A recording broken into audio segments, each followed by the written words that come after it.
Evening all.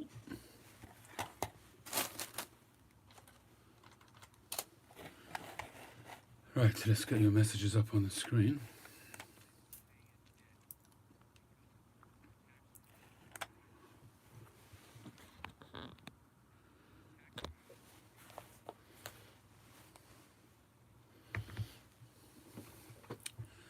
Hey Hat Piper, hey Dustin App, good evening to you. Welcome, I don't think we've seen you before.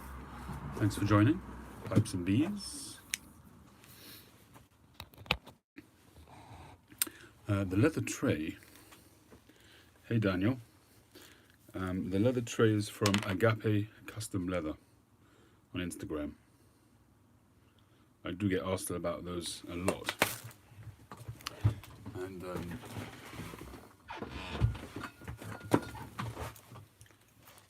And this particular one was a very, very early, almost prototype kind of tray that he made. I got a couple of these. I have one in the garage and one here.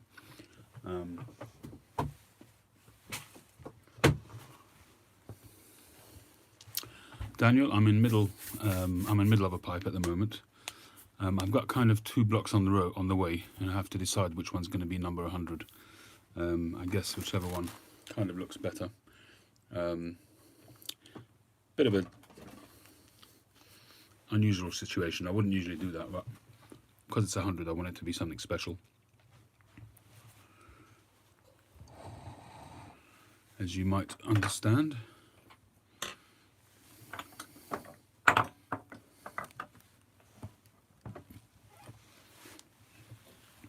This one is still available, this Volcano.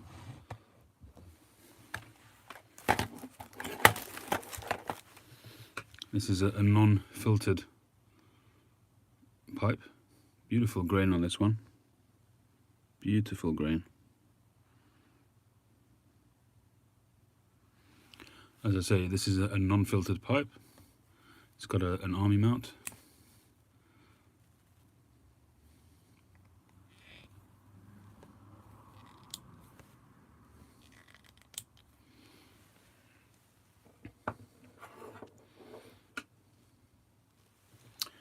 Morning North Country, how are you? What shape am I going for? So one of them is going to be a completely sort of unique freehand shape, which we'll see how that works out. Haven't quite settled on a full shape yet. And the other one is a bent billiard type thing, slightly forward canted, hopefully by the time it's finished. But it's got, I hope it will have, superior grain. Certainly the potential for superior grain is there. Whether we end up with that or not will only remain to be seen once we get into the block. The stage I'm up to at the moment is, thank you Dustin, hi Paul. The stage I'm at the moment is I've done the drilling, so the beginning of the shape is there, the beginning of the shank is there, the beginning of the bowl is there, and it's just come off the lathe.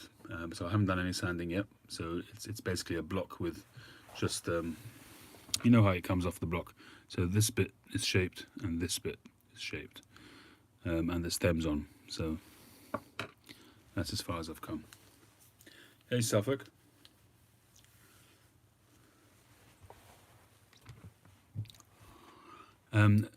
Just email. If you watch my videos, you'll see on my videos my email address. I can put it up here again if you like. But basically, it's just a straightforward email me. And hey, Brandon, the Palo Duro Piper. Not sure if I've seen you before either. Thank you for joining. This one is Pipe 99, which I finished on Friday morning. A lovely sort of brandy Lovat. Except it doesn't want to focus. There you go.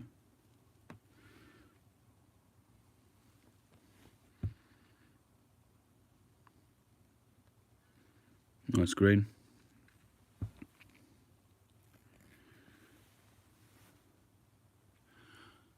But this one is sold. Hi John. Hi Grobnob. How y'all doing?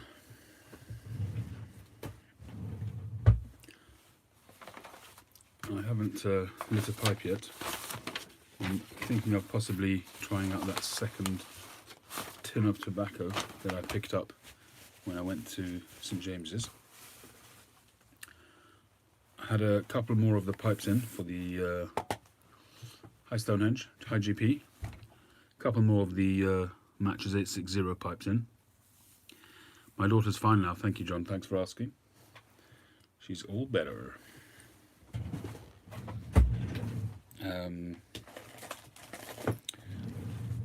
Yeah, so I think I'm waiting for one more of the artisan pipes, and then I've got another 2 pipes, surprise pipes coming in from, well, you'll see. So I'm not sure when I'm going to actually get those. It might only be towards the end of the week, beginning of next week. But I'm really, really, really hoping to be able to do the auction, not next Saturday in my live, but the following Saturday. Aha, so you're the one who bought the 99. Well done, good for you.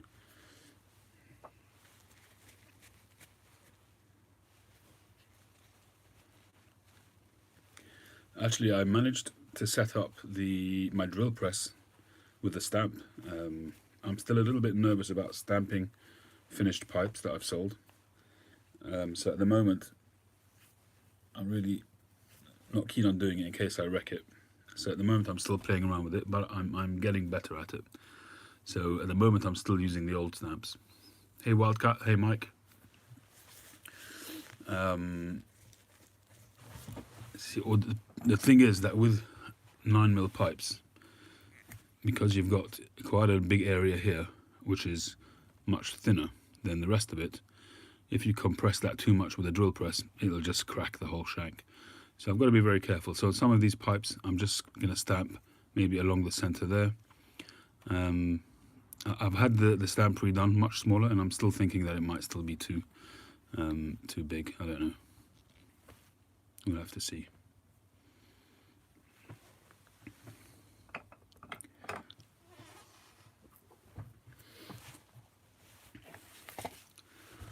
I saw your video, Mike, earlier on.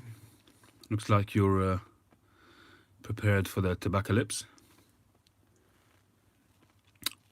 In other words, tobacco apocalypse. That bit of regulation that you mentioned, I saw talk about that on Facebook the other day, on one of the UK groups. It certainly is a worry. It's really, really... I'm glad to hear that, Wildcat. Good. It certainly is a worry, because that will be the beginning of the end, really. I'm really surprised that here in the UK we still have access to online tobacco purchasing, and I could see that finishing soon. In Italy, I think that's done with. I don't think you can buy any more tobacco online in Italy. And they're really, really careful about it. Really, I think they crack down on people that do flout those laws.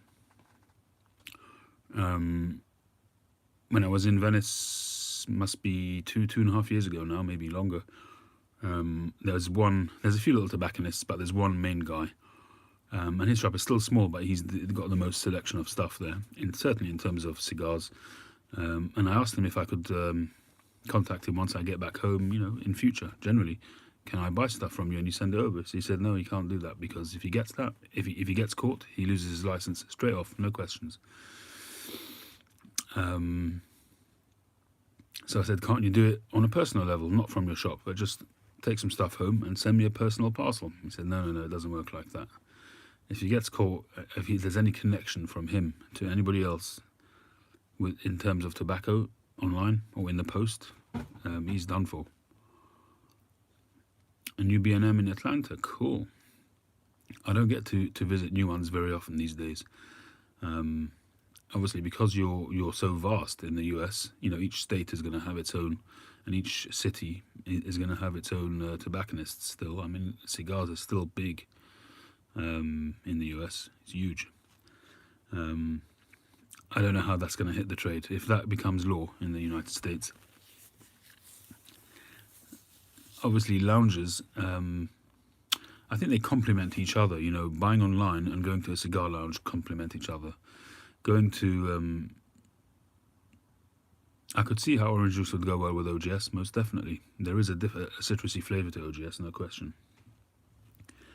So you might think that that would be great for the cigar shops. You know, if the online business closes, you might think that's going to be fantastic for the lounges, for the cigar shops.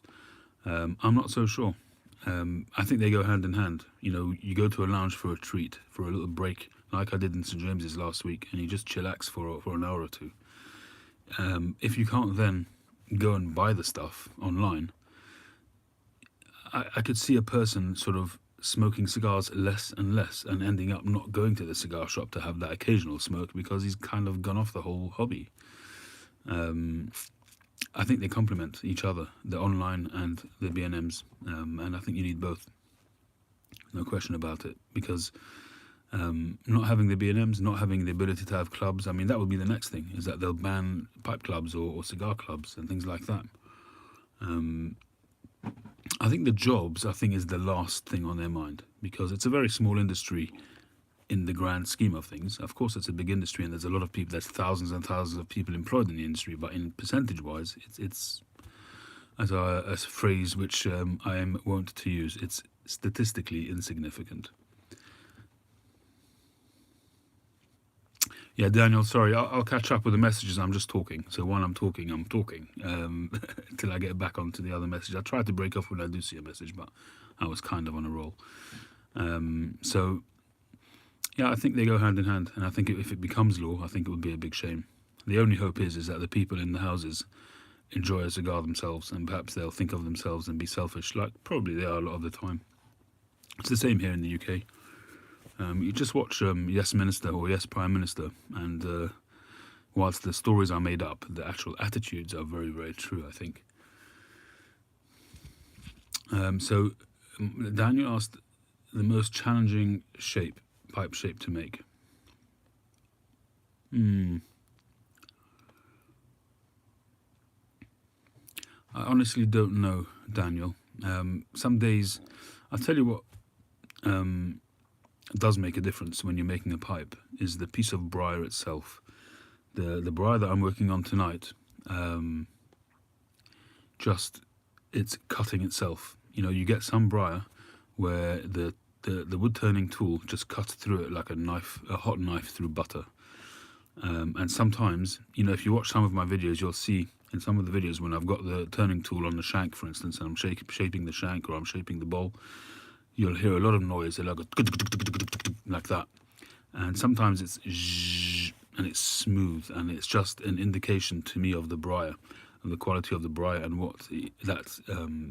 it's a much softer briar, probably much more absorbent as well, and less dense. So could be a really good smoker. So the one that I'm doing now is really just goes through it like butter. And if it's cared for, I think one of these type of sort of softer, more absorbent types of briar, I think there's a chance, an easier perhaps possibility of burnout if you're not careful. That's why on this particular one I've left it particularly thick. The wall's thicker, so that shouldn't be an issue. So I'm hoping it will be a really nice pipe. The grain on it, as I say, the indications are that it will be a superior grain. We'll have to see once we get the shape done. Certainly at the stage that I'm at, it's showing very nice grain.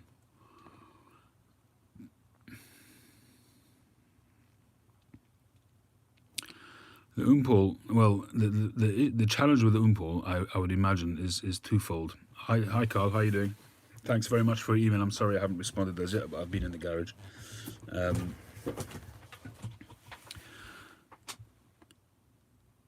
Umpal, the challenge with that is that the drill is almost parallel with the bowl drill itself, which getting that accurate is going to be very hard. So you can either come in too high or too low. It's going to be very, very hard to drill that, and there's no room for turning the shank on the lathe because it's almost parallel. So just to give you, what have I got here? Okay.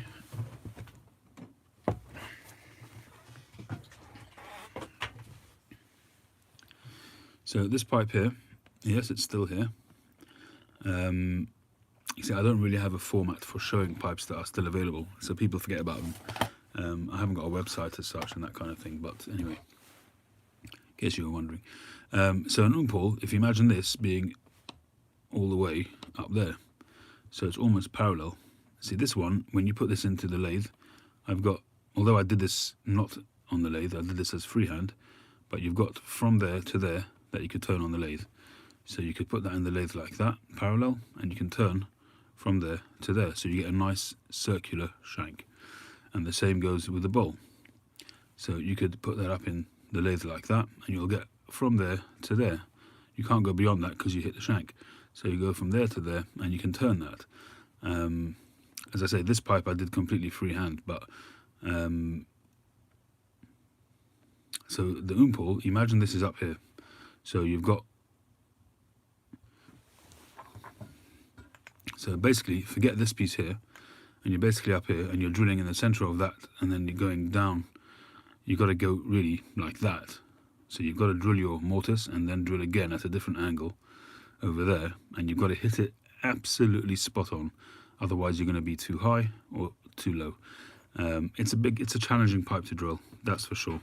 And as I say, carving it, you can't really carve it on the lathe. Neither the bowl, neither the shank. Unless you make one of them slightly higher than the other, then at least you can do one of them.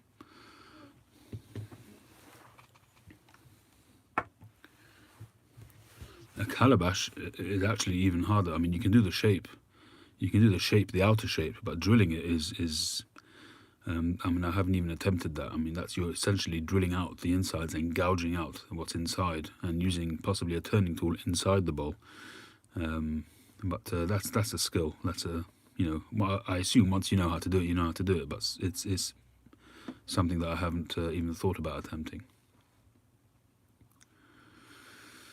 Hawkbill, I mean, that's a pipe which I really have been wanting to get for a long time, and there's one specific maker that I wanted to get a pipe from, and I contacted him, and that's Dr. Bob Keys, out in America or Canada, and I just love his rustication, and I was really desperate to get one of his pipes, and he almost said yes to making me one with 9mm, but the difficulty with Hawkbill is the shank. So the shank up here curves round quite drastically, and to get, there isn't enough depth because it's curving immediately, so there isn't enough depth to get a 9mm mortise in there.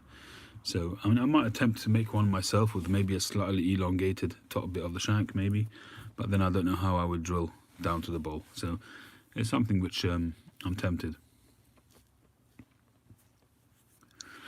Well, the pipe that Jason Mouton sent me, it looks wonderful. I mean, you guys will see it.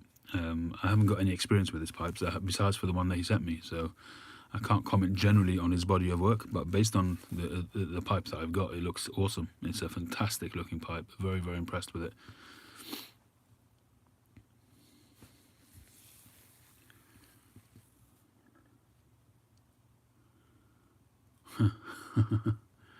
Yeah, I don't recall that scene. Sounds like a Lee Van Cleef type of idea. Al Molitor. Most UK pipes are not filtered. In fact, probably 99.99 recurring are not filtered.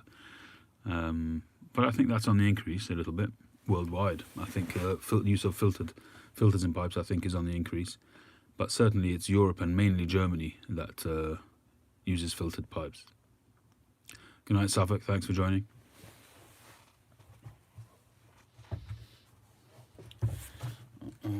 I think I should, by all rights, be lighting up the tobacco.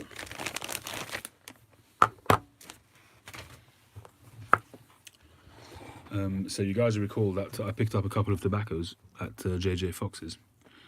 So this was the second one. The first one, what was it called, the first one?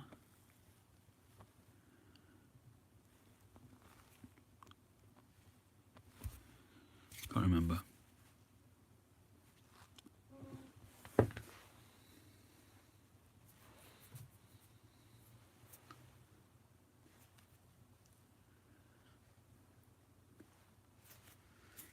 Anyhow, Ascilla, that's right. Thank you, Mike.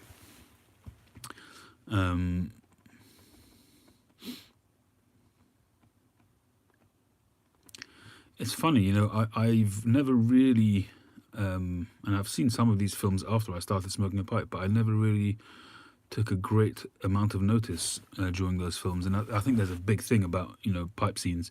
There's a lot of people who put out pipe scenes of people smoking pipes, but yeah, I'd have to look back at some of those.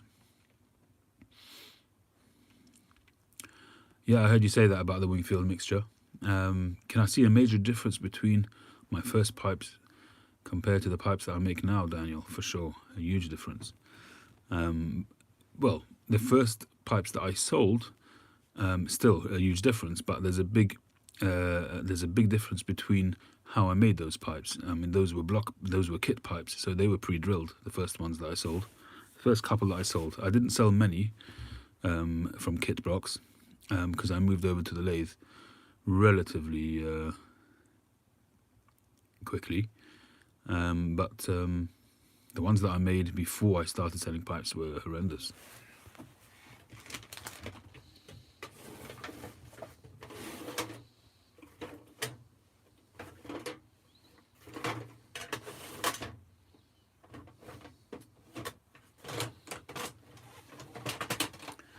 Ciao, Sandro. So this is, you've seen this one before. This is one of my first pipes. Not maybe even the first pipe, but this actually could be the first ever pipe that I made. So I can't control the quality of the briar, but just the shaping. Considering this was not done on a lathe, it's not a disaster. Again, that wasn't down to me, but this was. I mashed this up big time.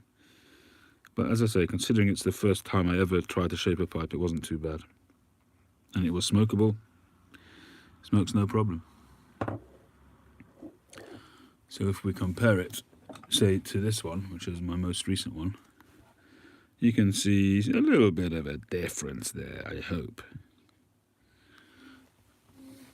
I mean, even looking at this monstrosity, this giant, I mean, this is a Rich Esserman kind of size. This one's actually quite big as well, but still, there's a certain finesse to it, even though it is a big old thing. At least I hope there is a certain finesse.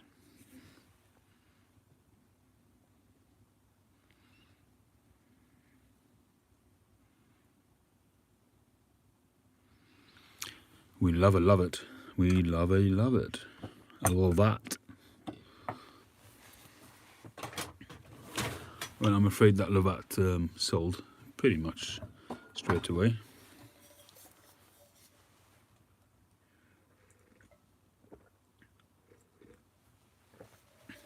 And it was sold at a very good price as well, as I mentioned in my video that it would be.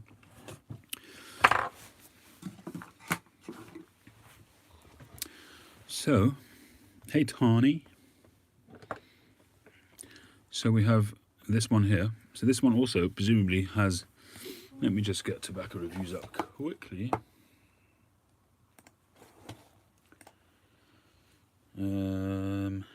Fox Campanile Tobago.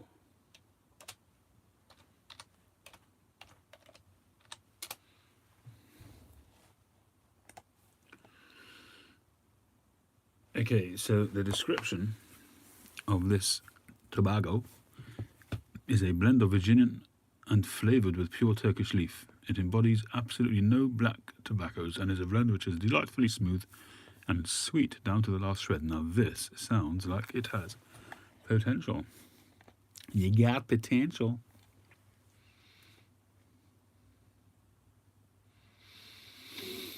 I'm trying to see if anybody that I recognise has reviewed it.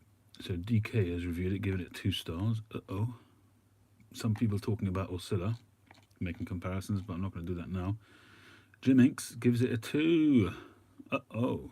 Although I must be honest, I don't agree with Jim Inks a lot of the time. It's all very personal, let's be honest. Alright, shall we crack it?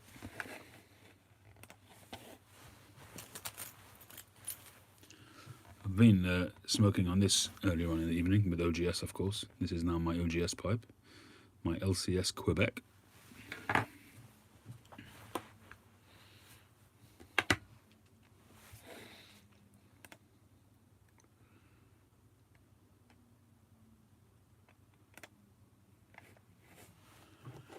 Okay.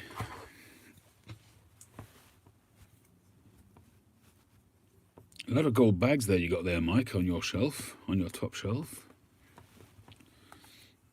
It's kind of a competition between you and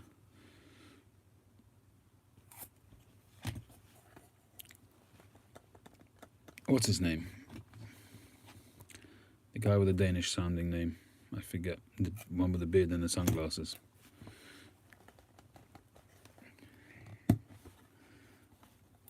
I think he's got a lot more actually, so probably no competition. Ooh, that does look like it's got some age. He did say it would have age. I've got to say that when he opened the Oscilla blend, the Oscilla mixture, to me it smelled like there was Latakia in there. It really did. It was so sort of fragrant, but it smelled like Latakia, and this one does as well. But once I sort of really got sort of familiar with the aroma, I kept on smelling it. It was just very farmyardy, very, very farmyardy. And there's a sweetness coming through here. So this is at least 5 years old, but the way it looks, I think it's older than that.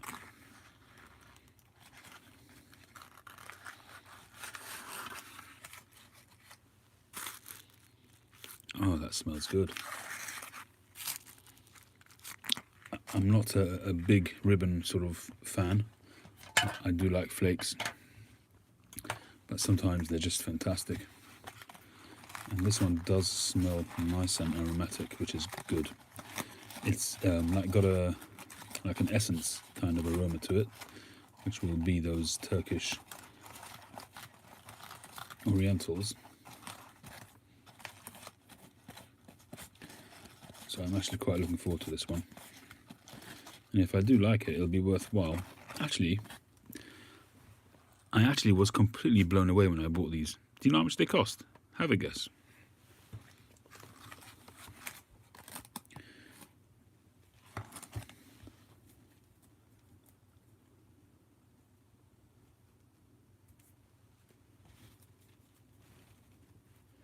No.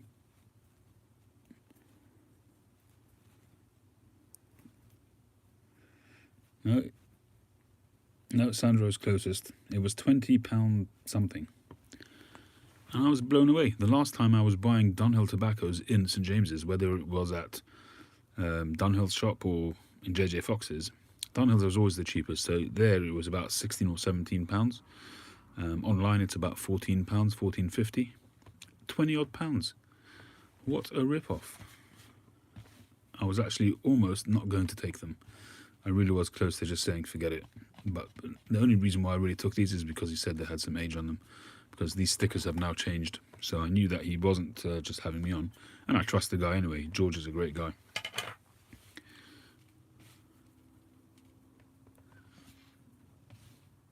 There is a fair bit of moisture in there. I'm going to leave it for a little bit, but not too much.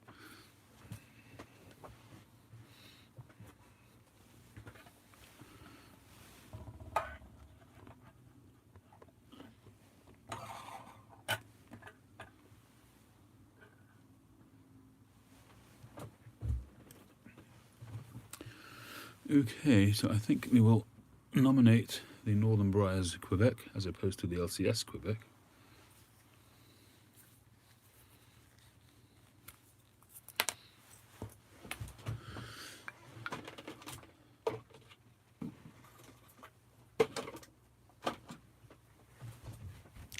I see Northern Bohemians put up another video.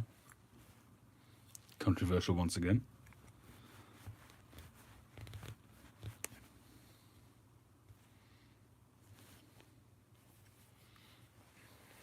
I hope it's good too, Tony, at this kind of money. Hey, Chad. How are you?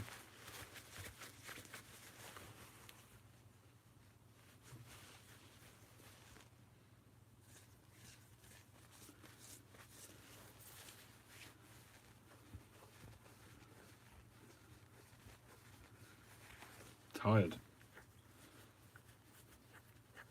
Not sleeping? Have you gotten over your malady yet?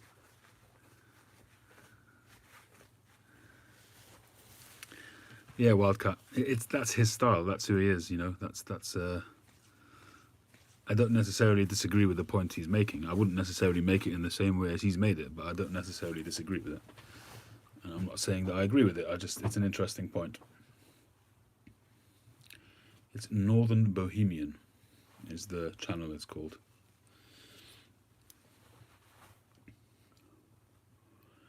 But suffice it to say, I'm not going to dump on anybody else's project, but certainly what I can say is that 100% of all the funds that are gained through selling those memorial pipes will be going to the family, that's for sure.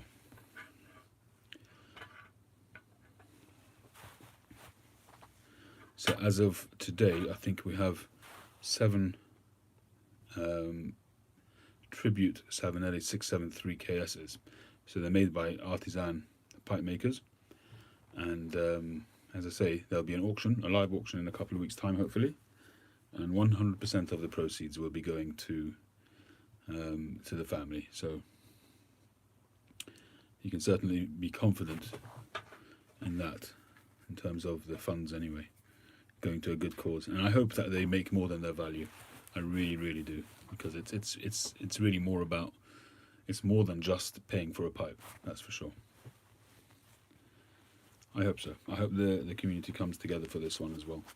I'm happy that the Pipe Nook did well on theirs, and you know, the more they make, the more the family will make. I'm really happy about that, and good luck to him. You know, it's a capitalist world.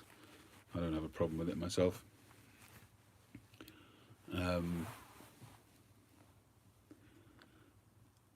Yeah, Paul, you can't just watch one of his videos. You got to understand his whole. You can't just watch one video, Paul. If it's the first time you've seen his videos, then don't base your opinion of him based on that one particular video. Your opinion may not change after you watch his other videos, but yeah, you need to watch a little bit of maybe 10 or 20 of his videos to really get his humor. He's very, very, very, very, very sharp humor, and a lot of the time I don't get what he's saying because I miss on the American politics, so a lot of it I don't always get.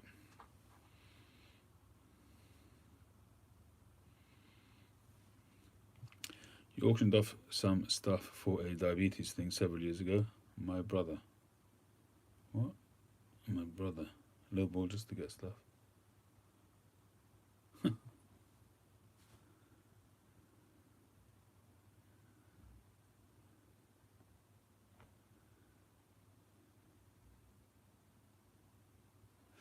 I'm not justifying it at all, MC Cigar. I'm not justifying it at all.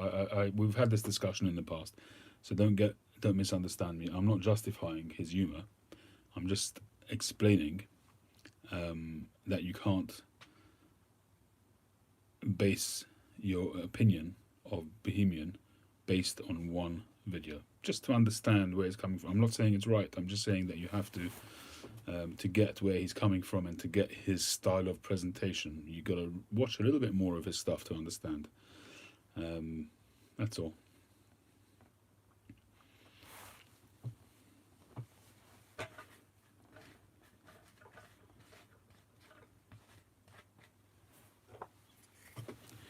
It is a very, you know, it's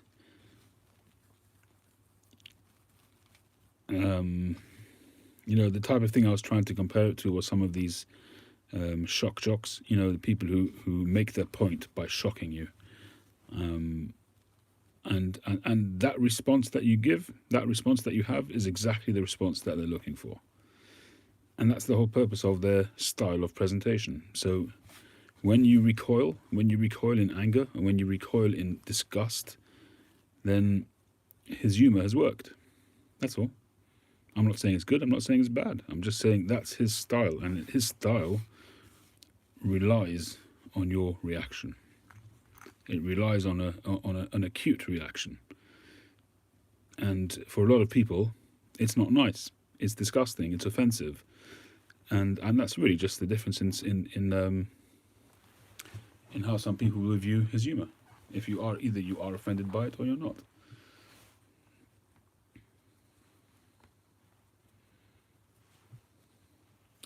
Yeah, Wildcat, I think that's a perfectly normal reaction.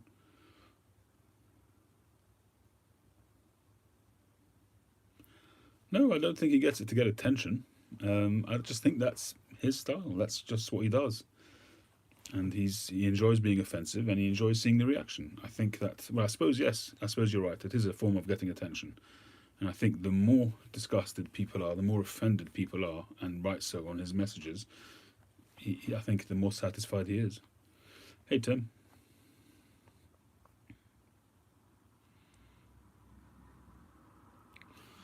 I was watching your dad's video earlier, Tim, and it's clearly very pained to give that announcement.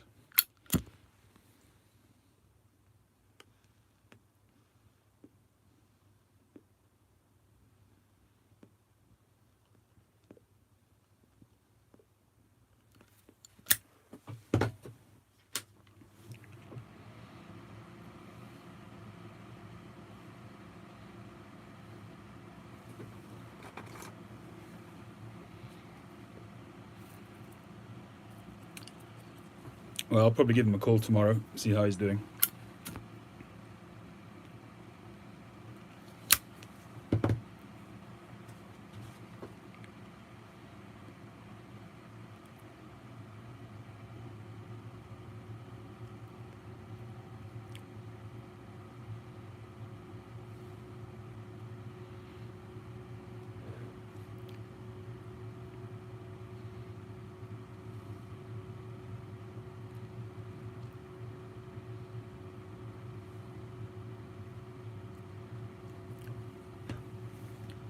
Well, he certainly does, but he certainly didn't. He must have done himself a lot of favors by losing all that weight. You can only imagine what it would be like if he would still be the size he was before. Hey, Rockin, how you doing?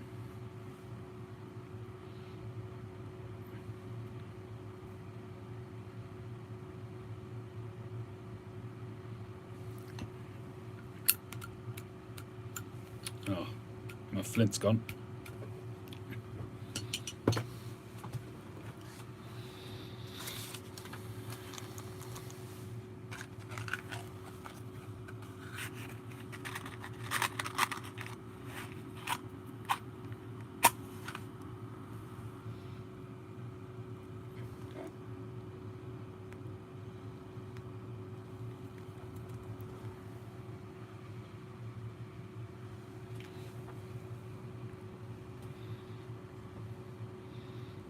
Yeah, I'm doing well, Rockin. Thank you for asking.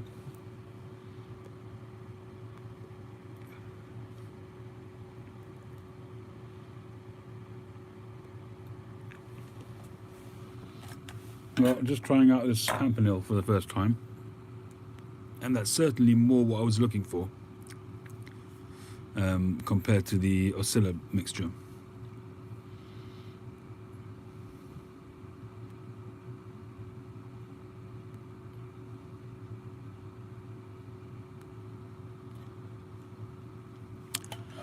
Yeah, well, I did that at the time, Chad. I did leave a comment on his. I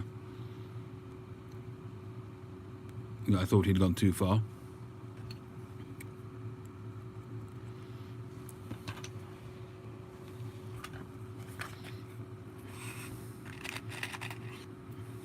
Old style, exactly.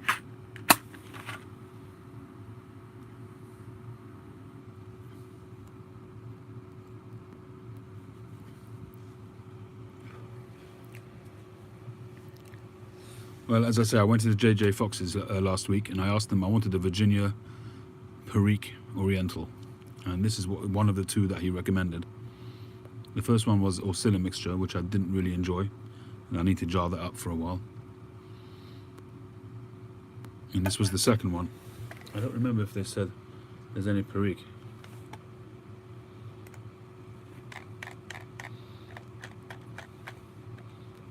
Oriental, Turkish, Virginia. Well, Oriental / Turkish and Virginia. I think what I might do with this, obviously I need to spend more time getting familiar with this tobacco, but what I might do is add a touch of Perique. I've got some blending Perique, really good stuff, which I assume is Garth Hogarth. And I think if I add that to this, I think it will set it on fire. So I'm going to try that.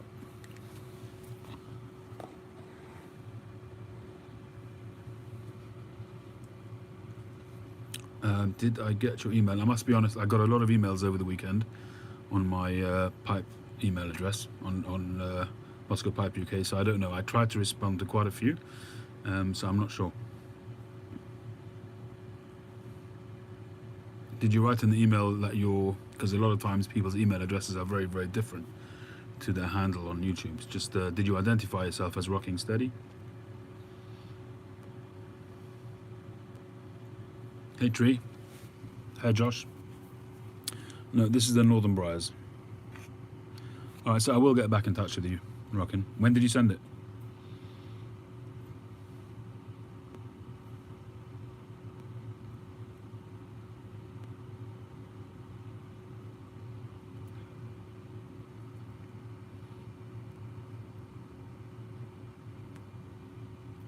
Pipes and Bees. Tree, right, yeah, sorry. I'll butt out.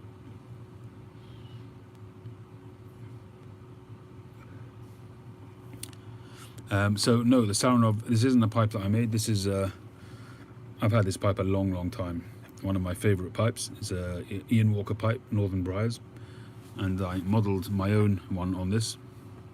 So this is like a smaller version, slightly taller version, but same kind of principles, and it smokes fantastically well. And that's, I'm smoking OGS in that.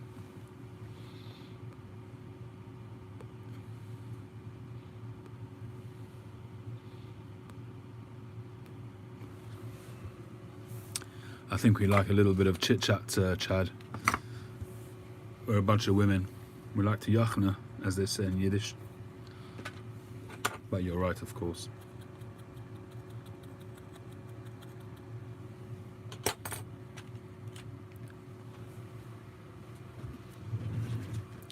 In terms of Boswell blends, Daniel, I think you all know that I'm a big fan of Northwoods, but I'm just not smoking them too much at the minute because I'm stuck on Virginias for the most part at the moment.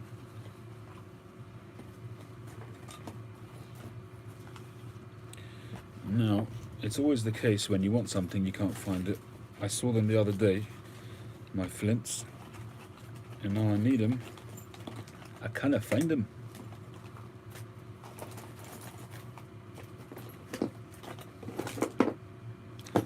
Got you.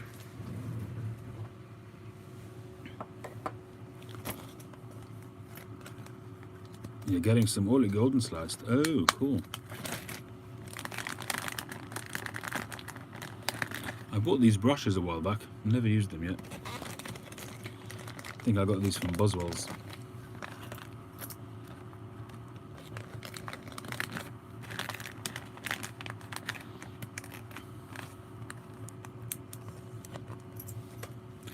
Yeah, Grobnob, that's the reaction a lot of people have. Briar Blues Mike won't watch them either.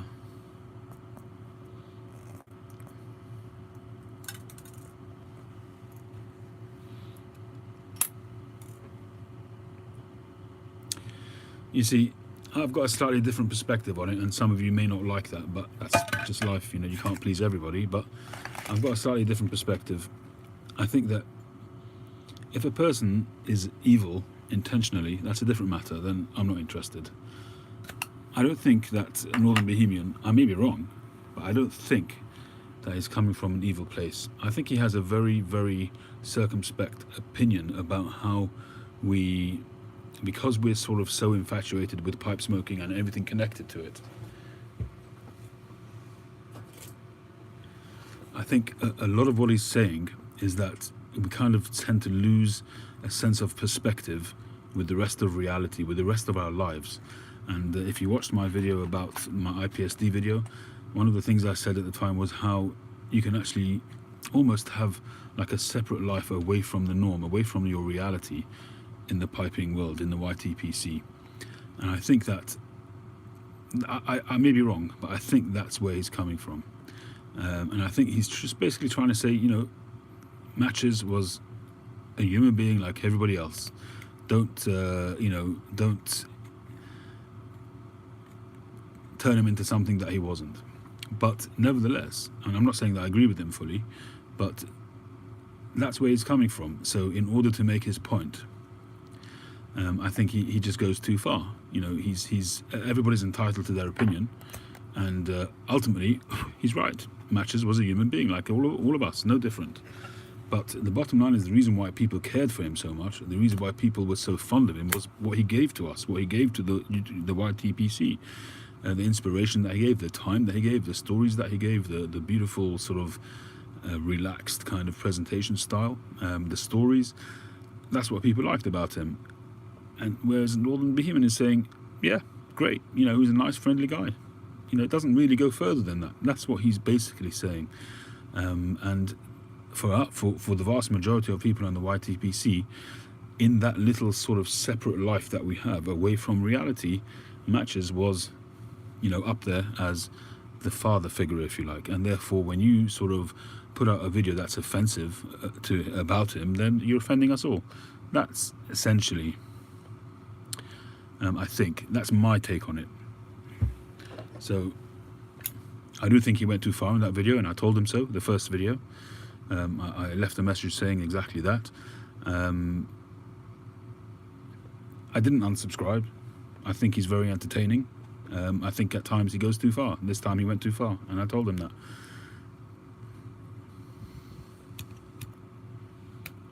Why is it not working?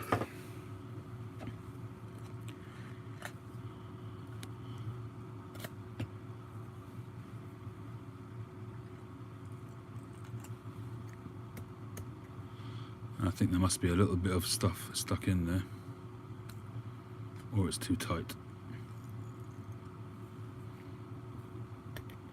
Thank you, Chad. Still not happy. Maybe it's too tight still.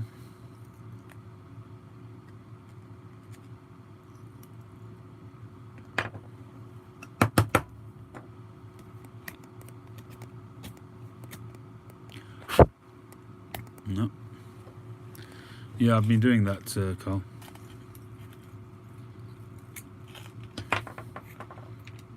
Oh, well, there was another bit in there, that's why.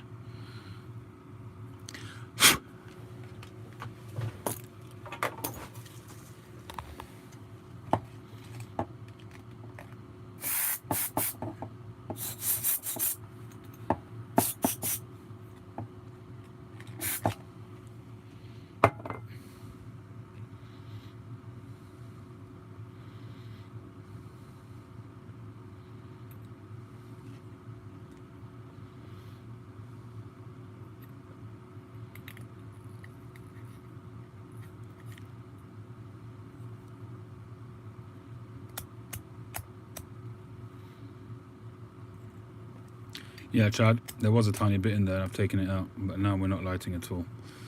And there should be fuel in there. Okay, I think we're good.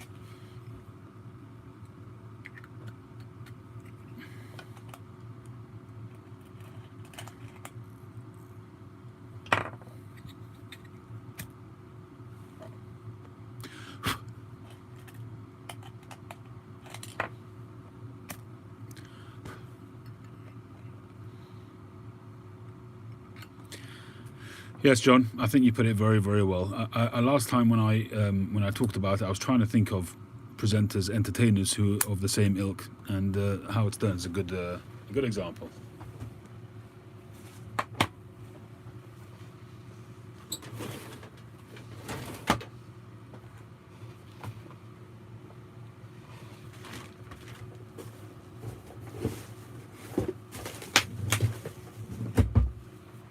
I agree with you, the timing was terrible, but it wouldn't have had much impact at another time, I guess. But even so, there are some lines that you just don't go past, and he went past it.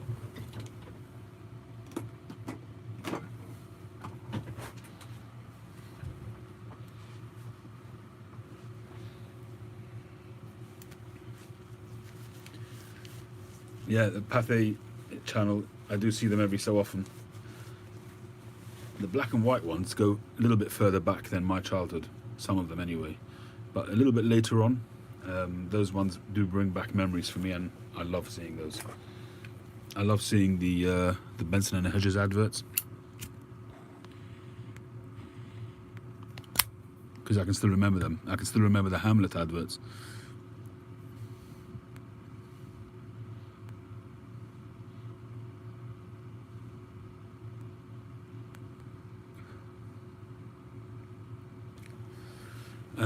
Deathhawk 713, welcome. Thanks for joining.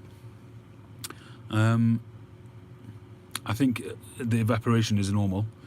I tend to fill mine up every couple of days, and I don't overfill them, because then, you know, people talk about them leaking and talk about getting too much vapor. So I usually squirt the fuel in for about 5 seconds, something like that, 5 or 6 seconds. And that's usually good to go for a day or two. In terms of the brands, supposedly the original Zippo one is supposed to have less vapor. I don't know. I've used different ones, and they're all roughly the same to me.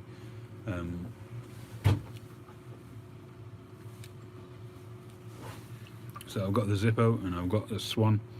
I use them both. I think the container on this one possibly leaks a little bit less. So I find when I squirt this one, I get a bit of a drip sometimes.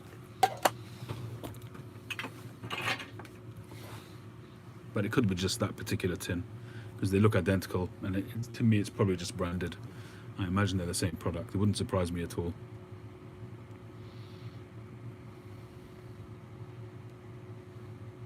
Hey Homestead.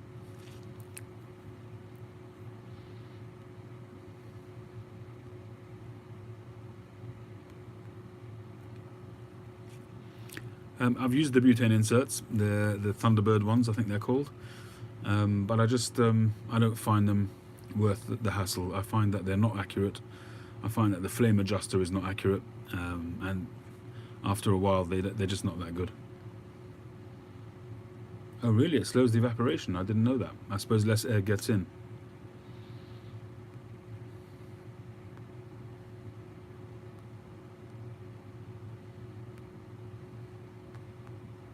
It's interesting. So there you go. Tim and both Tim and Tree say go for the original Zippo fluid.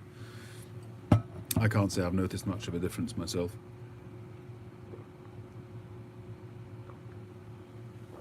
When I'm away on vacation, and if I haven't taken a tin of the fluid with me, I'll go to Tesco's or whichever one it is, and they tend to have the Swan and not the original Zippo.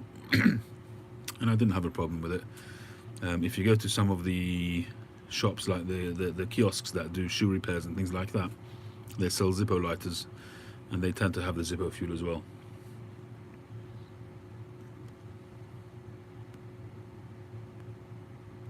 But my gut feeling is that it's just branded. They look exactly the same to me.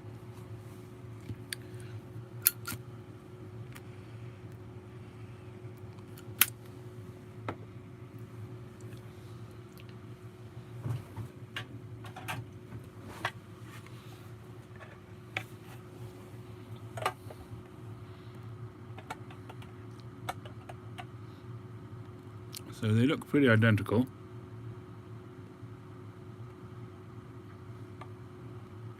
The cap is just reverse colouring, but they're identical, I think.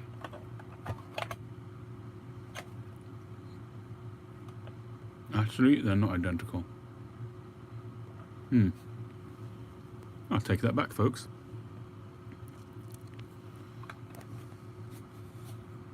Very slight differences. Essentially, very, very similar.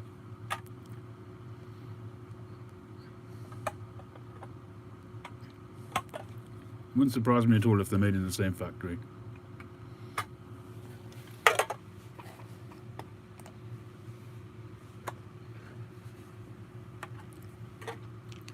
Why, did you see a different measurement?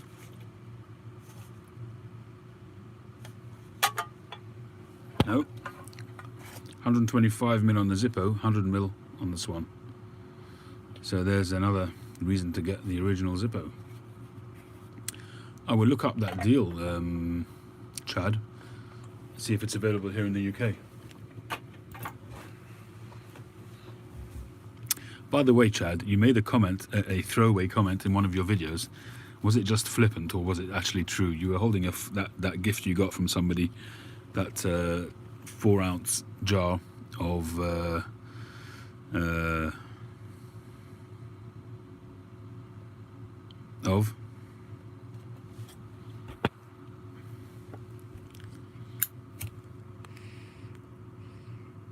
yes, thank you. Haunted bookshop. You know what my brain is like. And you said, yeah, that'll last me the day. Did you mean that? I don't believe you meant that. Surely you don't smoke that much. I'm being silly, aren't I?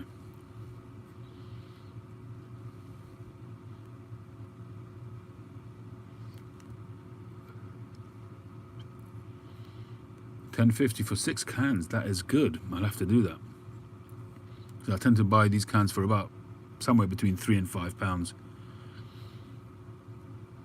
Well, in your lives, you tend to get through probably 3 or 4 bowls there, Chad. Especially when you're on a marathon one.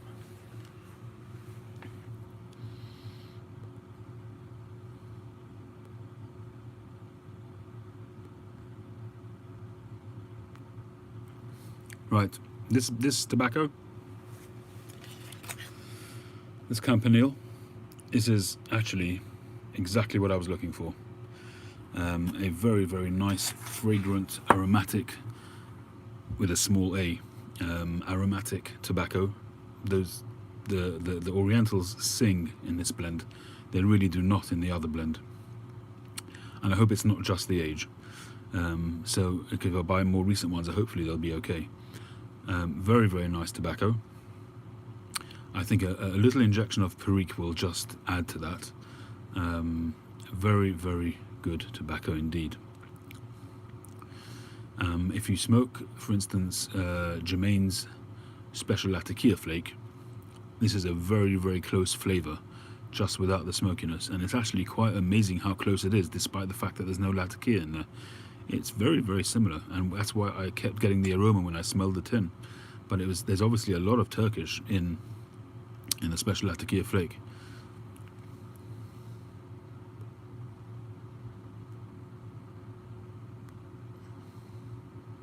NH73. It depends what you're talking about in terms of pipe making supplies. If you're talking about the tools, you can buy them anywhere. You just need to buy whatever suits you in terms of sanding discs and things like that. If you're talking about the briar and things like that, that you've got to go to Italy or America, Germany, Greece. You have to look around. If you want to start off without too much expenditure, I would put you in the direction of a Greek website called Josh.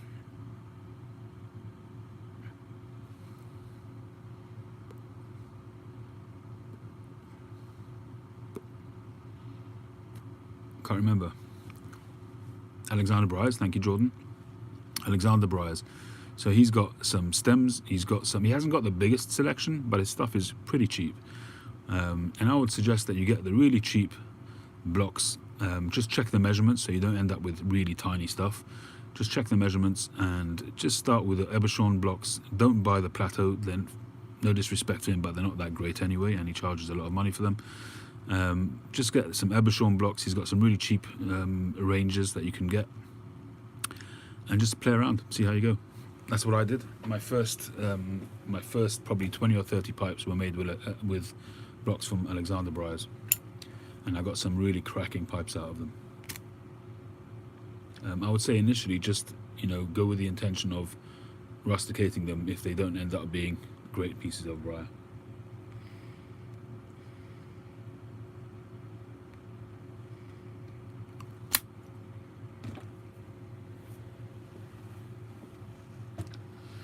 What's my preferred briar block?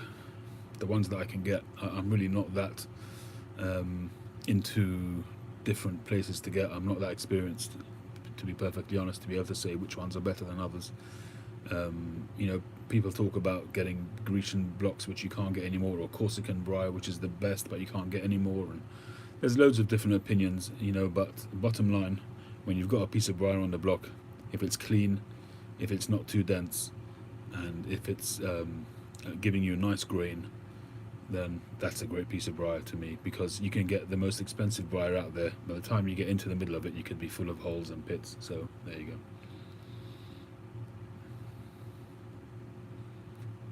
I wouldn't say I'm into knives. I have a few, but I'm not into them so much.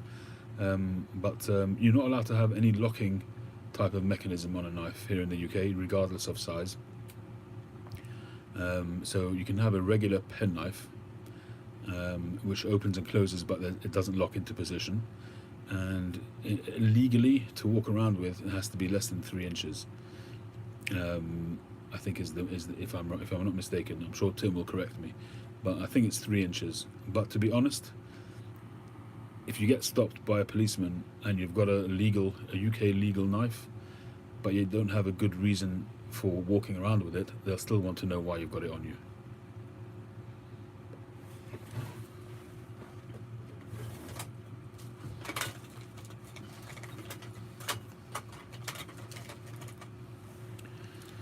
So this is your classic penknife. I don't think anybody would have a problem with you if you're walking around with a multi-utility knife like this. This one, on the other hand, is a straight knife. It's a tiny blade, but if I was walking around with this and a policeman stopped me, it wouldn't surprise me if he wanted to know why I was walking around with a knife like this, even though it's tiny. But it's just not viewed the same way as this. So I used to often carry around a small version of this, which nobody's really going to have an issue. It's not legal as a fixed blade? Oh, you're probably right then. It has to be a folder.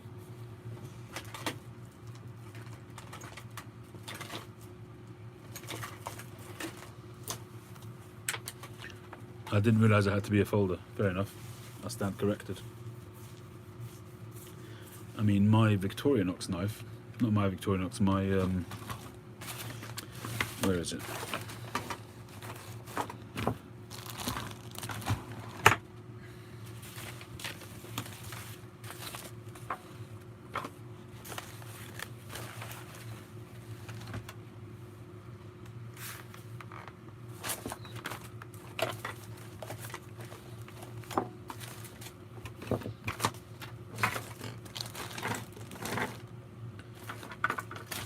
As usual, my desk is all over the place.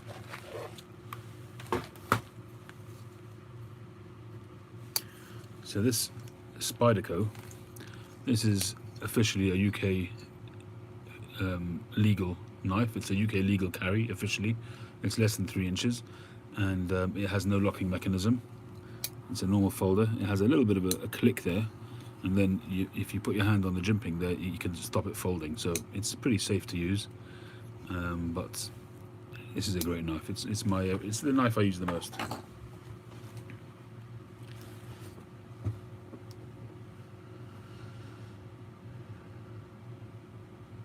Oh, I see. I'm with you, Tim. Got you. Good night, John. All the best. I hope your recovering is continuing. The Knights of the Round Table. They're toothpicks, I think, these knives.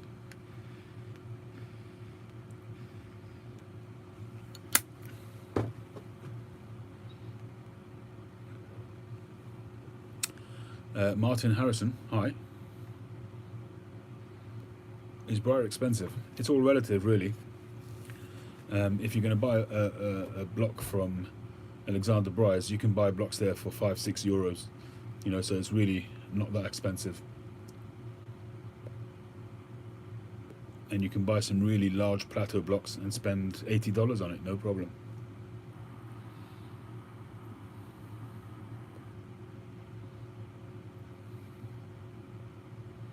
I think if you're a middle-aged guy and just walking around and you're nowhere near any kind of trouble, then I don't think you'd have a problem walking around with a legal knife. I think the issue is that when kids have got them, even though they're of legal age, you know, maybe gangs, and if they're caught in a fight and they have one of those blades on them, they would have a trouble, and they would have to explain why they've got them. I think that's the context that I heard it in.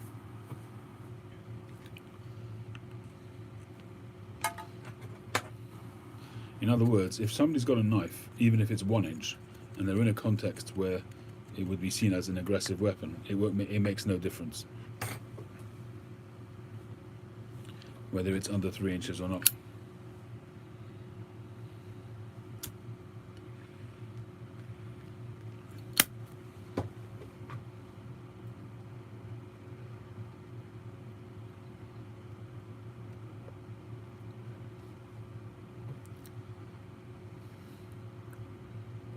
By the same token, if somebody had a Stanley knife's got razor blades in them, the amount that sticks out is about 1 inch or even less, and you can get them with holsters, and you walk around with one of those, you'd be in trouble, even though it's much less than a...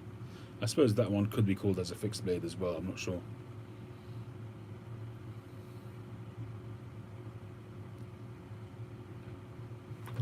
Yeah, in terms of the intention pipes and bees, there's no limit on size. There's no top or bottom limit. If the intention is there, it makes no difference. It's an aggressive weapon. You know, a spoon is an aggressive weapon if you use it aggressively.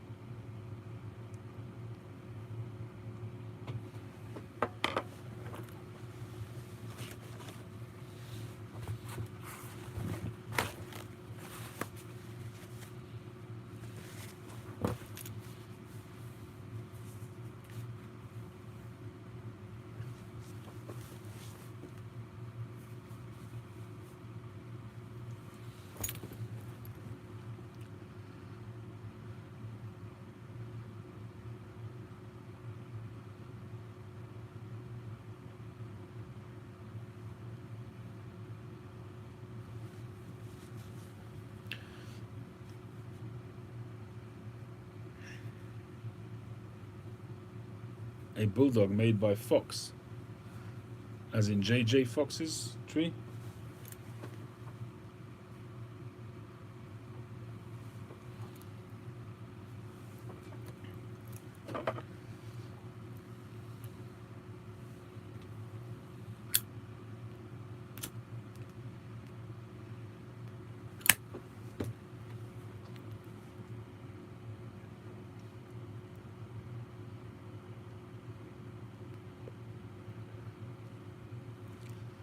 Homestead, I've still got some pipes lying around. I don't do a very good job of marketing my pipes, I must be honest. So if it doesn't sell fairly straight away after I upload a video, it tends to sit around a bit. And occasionally somebody will be looking back at some of the old videos and ask me if a pipe is still available. But yeah, at the moment I really do need to sharpen up on my selling side of things.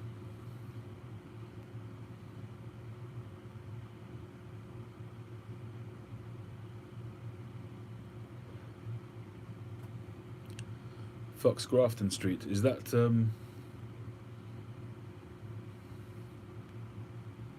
Newcastle, Grafton Street?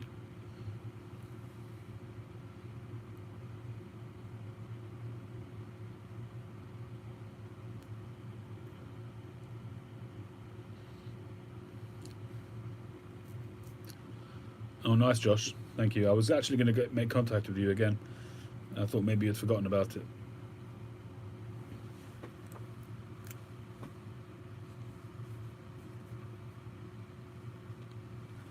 No worries, they're sitting here patiently. Dublin, correct. Thank you, Tim. I knew I'd heard of it, and I knew it was somewhere not in London, but it is. Because I remember I've heard Jimmy Connolly. I've heard, yeah, I've heard him talking about Grafton Street.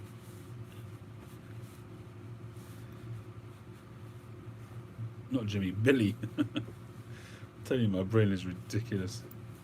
Billy Connolly. Yeah, Petersons are there on Grafton Street. Fox's, Peterson, I think it's one and the same thing. Well, it used to be anyway.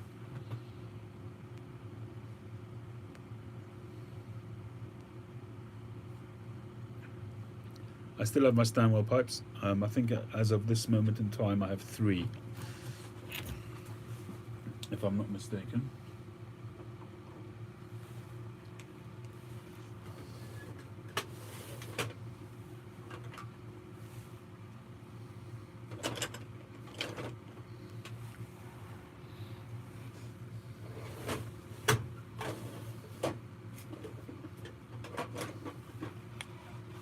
So there's this one, that one,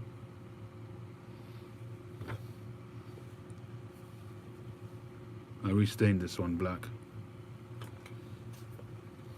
and that one.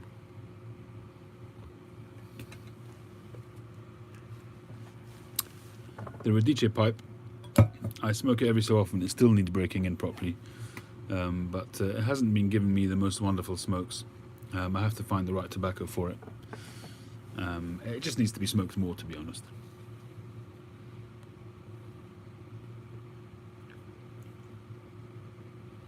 And I haven't yet broken in the. I haven't even smoked it once yet. The Briar Blues 55 shape.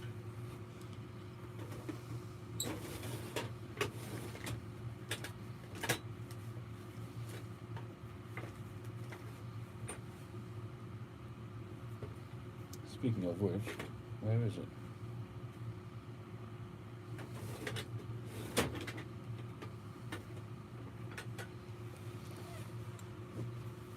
Oh, remember this pipe? Haven't smoked this one yet.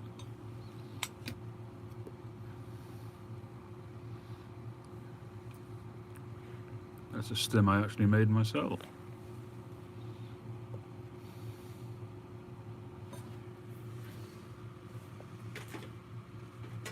It seems that the pipes that I make the stems for myself don't seem to get smoked.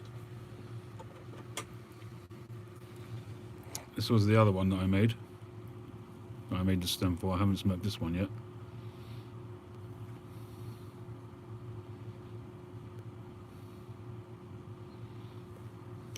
The grain on this one is just unbelievable.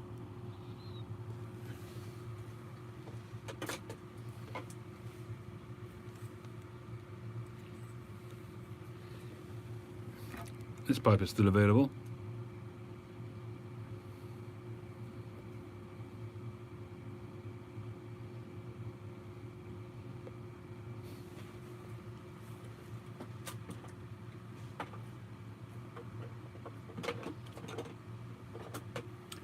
Yeah, there's still a fair few pipes.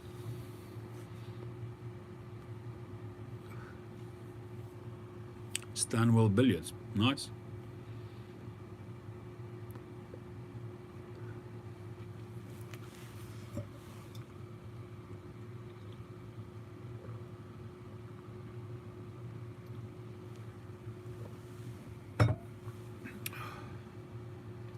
What number is that one?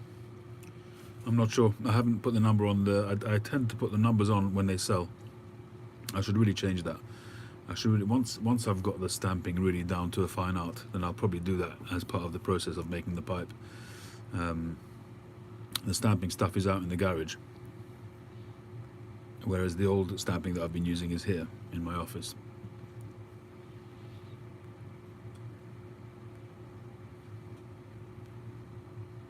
That pipe is probably 93, 94, something like that.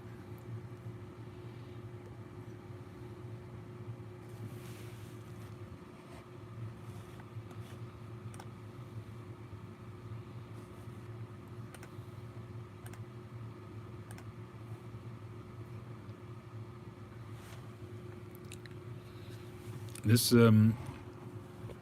pipe sanderer is it's an acrylic stem, and it's made it's slightly tapered to be like an army mount, military mount, whatever you want to call it.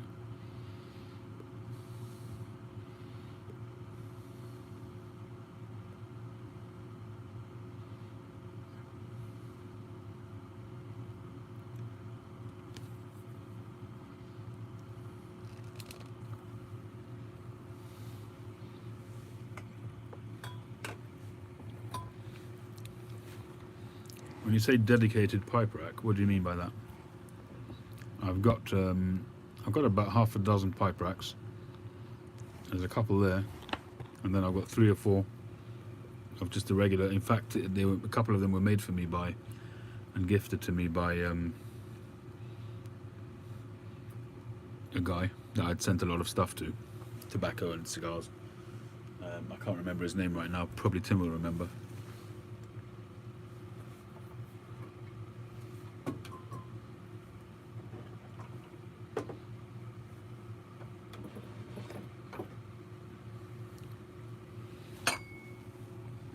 There you see, Bosco Piper UK, very nicely made rack.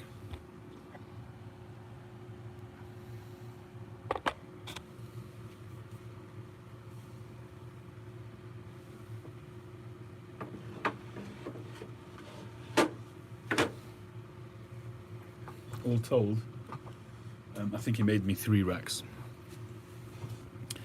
And I think one day I'll probably make myself a large rack to take all my pipes.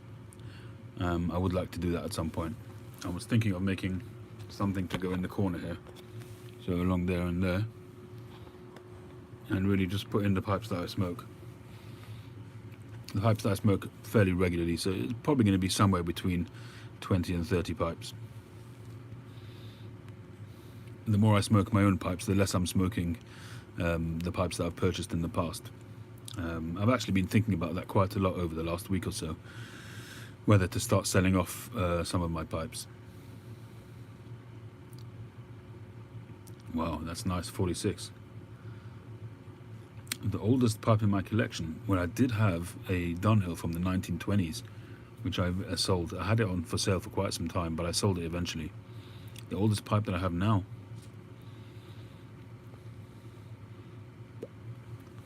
I honestly couldn't say.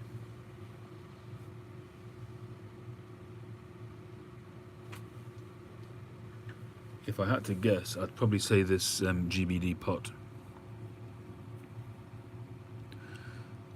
But I honestly don't know how old this would be.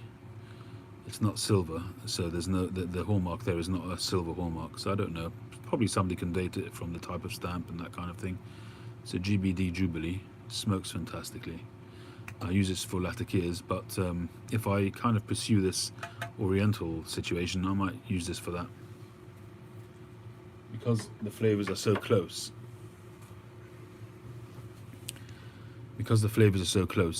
It's very possible that it would transfer over quite nicely to being an Oriental pipe smoker, tobacco smoker.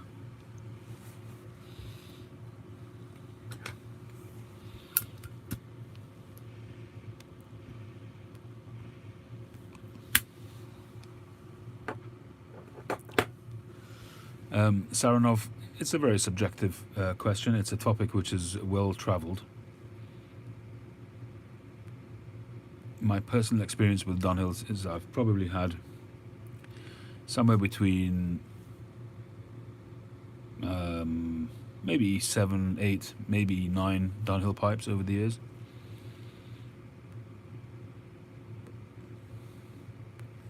And the answer to your question is that I've never kept them. I've only kept the one that I bought brand new, and I've tried to sell that quite a few times, and no doubt I will at some point try again. There's nothing wrong with the pipe. It's got a fantastic draw, but I don't find myself reaching for it, and that's really for me the litmus test. And I think for any pipe smoker is the pipes that they reach for the most. You guys know that when it comes to testing a tobacco, I'll invariably reach for this pipe because, and I don't know when that started, but because subliminally I've always in my mind seen this as a blank canvas pipe, that it always gives me an accurate smoke. A lot of people smoke meerschaums because of that, because it gives you a true representation of the tobacco, and it doesn't impart a flavour, which Briar can do.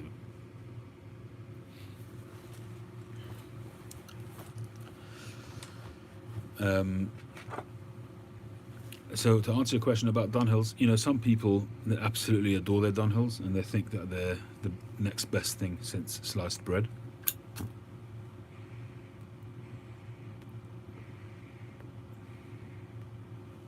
But to be honest, in my experience, and it is a limited experience, Um, and I have to say this with a caveat that I have never smoked a really, really expensive pipe.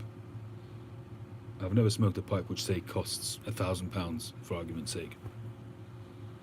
So when people talk about the Jess Chonowitzes and the three generations of the Everson family, um, the Tom Eltangs, these kind of thing, I can't comment about those. I don't know if that's just about style over substance or if it's just the name, but certainly their attention to detail is second to none. There's no question about that. Jordan, very good. But in my experience, I've not really been able to say that one particular brand is better than another. I mean, if you ask Mike at Briar Blues, he'll tell you his Castello pipes are just fantastic and they all smoke great, they all taste great. Some people will say they've had terrible experience with Castellos. I was reading just today from one person who had bought a Castello pipe. It was terribly drilled and he's never picked one up again since. S-Bang is amongst them, yet. So in my experience, I've got some pipes. I mean, this Ian Walker pipe is a very, very good example. This pipe cost me, I don't remember exactly what it was, maybe somewhere between 130 and 150 pounds. But for me, it smokes as well as anything else that I've smoked. And it's a great pipe.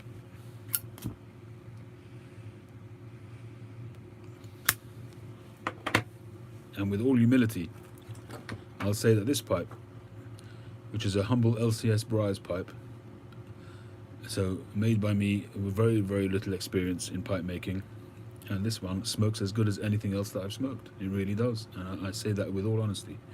And I love smoking this pipe.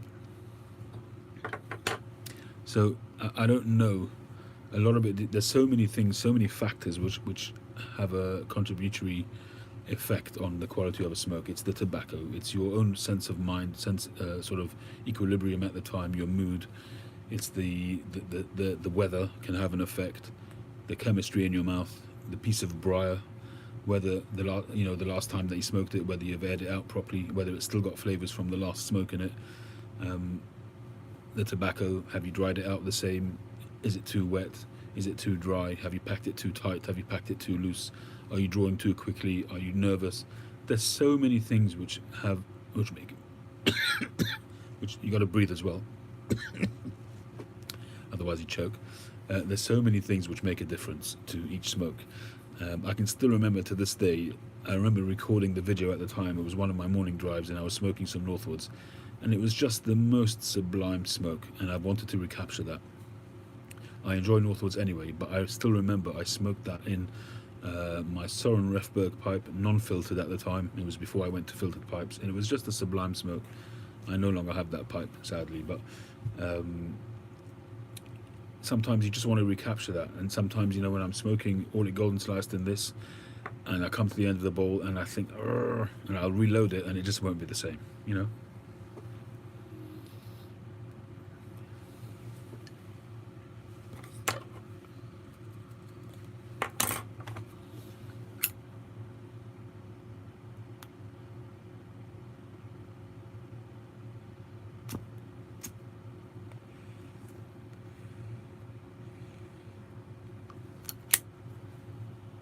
So I think that with a lot of people, they have such a big turnover with their pipes.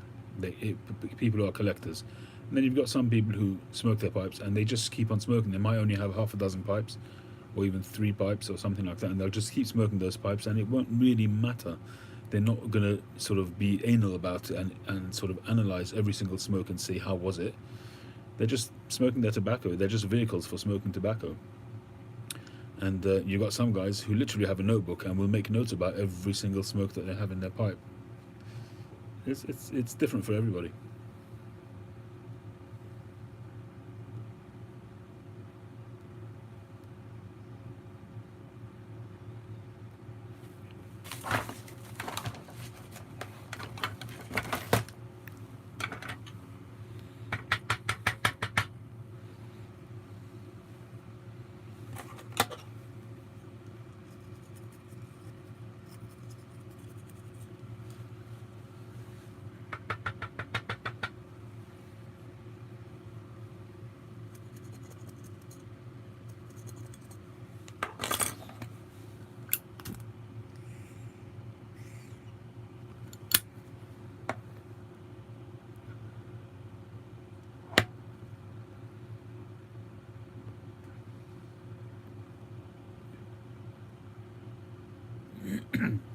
Dead root briar being a good thing or a bad thing, Sandro?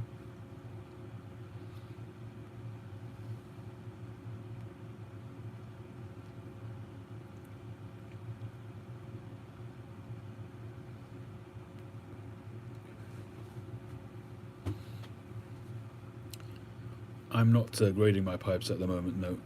I've thought about it, but no, I haven't. I'm not doing it, certainly not at the moment. My pipes are not, I'm not consistent enough in how I make my pipes to be able to grade. There are some pipes where I feel like it's come out so well that I'd like to grade it and be able to charge more for it. So that's, I've done it, but without grading. So some pipes I think the most I've charged for a pipe that I've made, I think it's £225. Most of my pipes I sell between say around £120 and 150, 60, £70, something like that. The vast majority are somewhere in between. The vast majority I would say are under £150. So I don't really grade them. The truth of the matter is, you know, like Carl was saying, Newton was saying in his video, that pipe makers are the biggest critiques, you know, and I always feel that I have to point out all the faults in the pipes, because if somebody buys the pipe and then says, hang on a minute, there's this going on with this pipe, there's that going on with the pipe, I don't want them to feel like I've ripped them off. So even though my pricing is based on how I see the quality of the pipe, or the finish of the pipe, or the skill that's gone into that pipe, I feel the need to let them know why it's priced that way, so that it's completely transparent. That's why in the videos that I make, I point out the things that I feel are not quite right, or at least that could be better perhaps.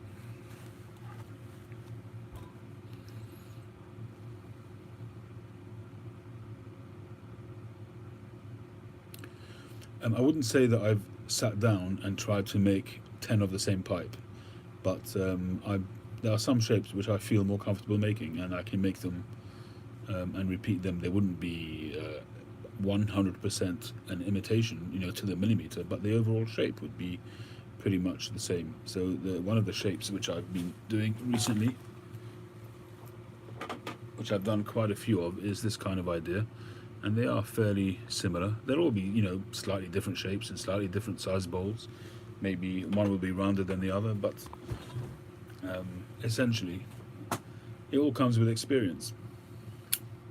And I've said this before as well, that I've read somewhere that Tom Eltang, when he trains people in, you know, the natural thing for people to do is to explore different shapes and try and make, you know, more challenging or more attractive looking pipes. But the way he trains people is he'll get them to do 20 one after another of exactly the same pipe, like you said, and that's the way you train people to be able to actually make what they intend to make.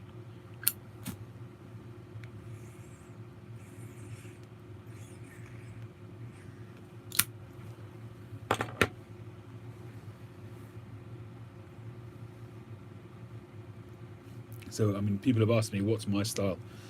I don't have a style. I really don't have a style yet, because I'm still developing. You know, once you develop and you sort of know what you're doing consistently, and you keep doing a particular type of the way you sand the pipe, the way you shape a pipe, the way you make a certain transition from one part of the pipe to another, people start to recognize that in your work.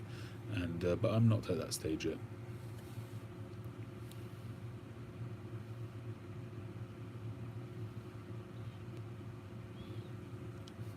I don't know what it's worth, Daniel. You know, you set a price where, for me, I feel I've priced the pipe at a spot where I feel it will still be affordable for a lot of people, and at the same time worth my while to make. If I'm going to make a pipe which to sell it for £50, I'm not going to do it. I'm just simply not going to do it. It's not worth my time. I'm not going to spend 4 or 5 hours and for £50. Even if the pipe was worth £20, I still wouldn't do it, even if I could make £30 profit. First of all, it's all very subjective. Okay, your time has a certain value. And if you're not going to put a certain value on your time, then you're selling yourself short. So I think the very first pipe that I sold for 90 or 95 pounds, and I haven't really sort of gone, and that was from a kit block as well. So I haven't gone that far away from that pipe, considering I'm cutting the blocks myself now. So I don't think it's an exorbitant price. It's not the cheapest price in the world. I just try to keep it fair, and I'm trying very hard not to raise my prices as they sell, because I've really been extraordinarily lucky and fortunate that my pipes have sold pretty well. I've still got a fair few sitting around, but overall, out of the 99 pipes that I've made, hey Mike, how you doing? Out of the 99 pipes that I've made, I've sold the vast majority of them. So I feel very fortunate that I've been able to do that, and they've all been, as I say, not far away from those price ranges that I mentioned before. So despite the fact that they're selling, I haven't raised them to $300 or that kind of thing. Yeah, I'm doing very well. Is it Atlanta that you're in? Or was it? I can't remember.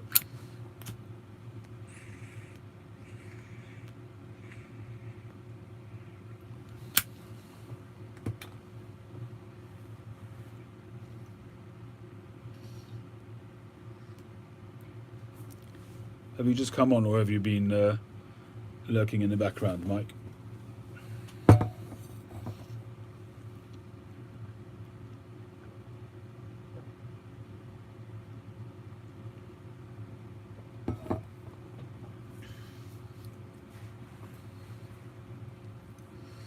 Right, I think this bowl is done.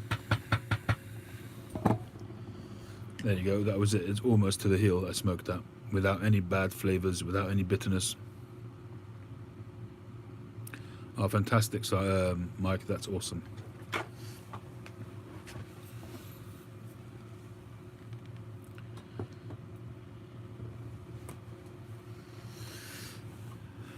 Thank you, Mike. You're talking about phrasing machines, I think they're called. There are some. That's what companies like Savinelli use to. It's basically a pipe photocopier.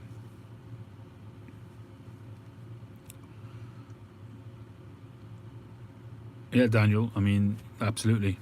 You pay for a name. That's how it goes. Is Erinmore Flake similar to Luxury Twist? It's similar in that it's mostly a Virginia, but no. Luxury Twist, to me, in my experience of Luxury Twist, is a much blander blend than Erinmore. Erinmore has a much more distinctive, fruity kind of flavour. To me, it's a bit of a pineapple-y, a ripe pineapple kind of flavour. To other people, it's like a juicy fruits, chewing gum kind of flavour. Some people like it, some people don't. Some people call it a Lakeland, which it isn't, but some people call it that because they just compare it to something which has got a fragrance to it. But it's to me, it's like a tangy pineapple kind of flavour, but it's fairly light. It's heavier than the flavouring in All It Golden Sliced, but it's really nice. But I wouldn't compare it to Luxury Twist. I think Luxury Twist is far blander to me. It's much more cigarette-y, plain Virginia to me. And the topping on it is, to me, it's not strong enough. But for some people who prefer straight Virginias, they might love it as a change. To them, it might be a sweet kind of tobacco.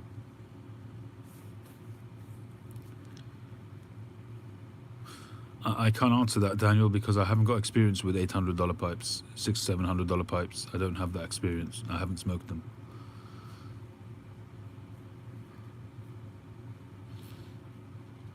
Hey, C Smokes, how you doing?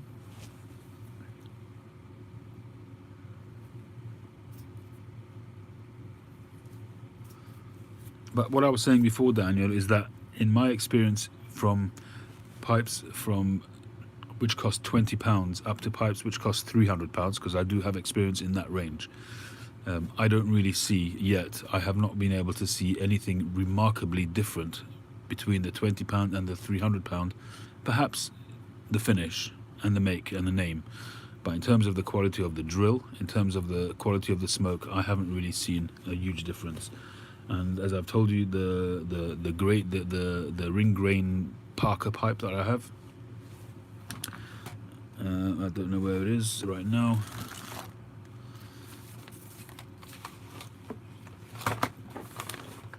But you guys know which pipe I'm talking about. The billiard.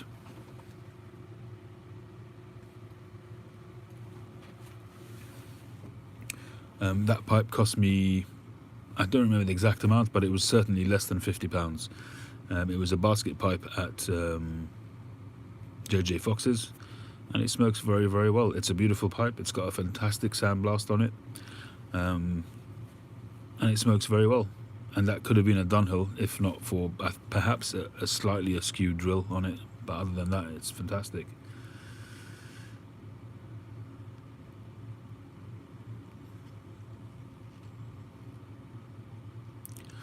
Yeah, look, I'm not going to argue with Mike. Mike is you know, he's far more knowledgeable than I will be, I would imagine, ever.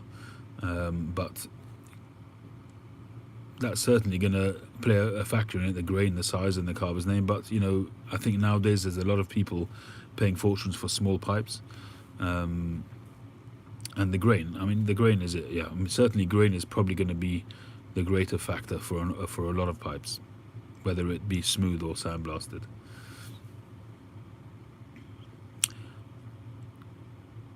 Definitely, Parkers definitely have gone up in price, no question about it. I've noticed that myself. I mean, I wouldn't buy a Parker online, to be honest.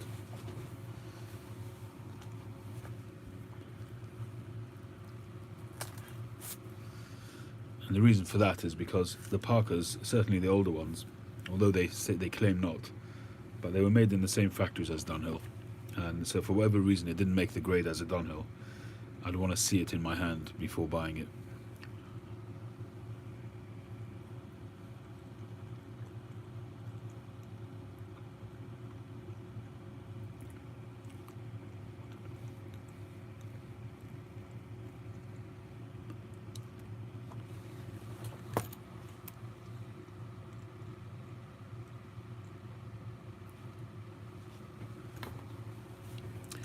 It's interesting that you say that, Mike, because I mean, obviously I'm still a starter, so I can't really base it on my own experience, but I tend to find that the smaller pipes go better than the bigger pipes.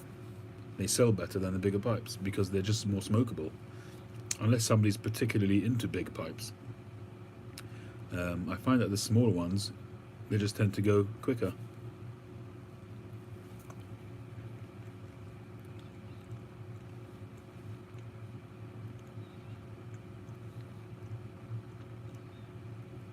I guess when you get to higher grades, it's much harder to find a cleaner piece of briar in a bigger size.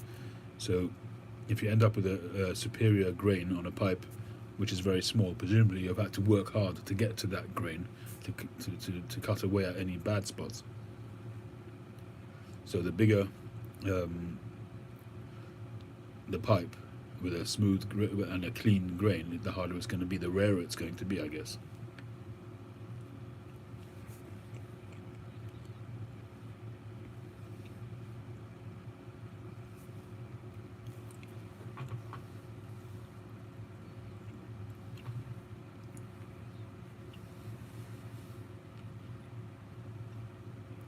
Yeah, as I say, that seems to make sense. I suppose it's the bigger the pipe and the cleaner it is, the rarer it's going to be.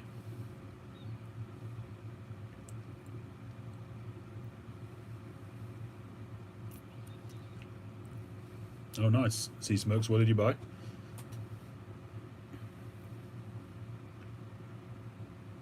I think people, certainly I did that at the beginning of my journey.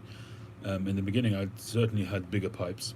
And then people, you just realize that it's not going to be something that you reach for because of the size, and you end up slowly changing your collection around to pipes that you smoke. People who are in it purely for the collection, not purely, but a big part of it is the collecting side of it, then I suppose big pipes will have a place in their collection as well.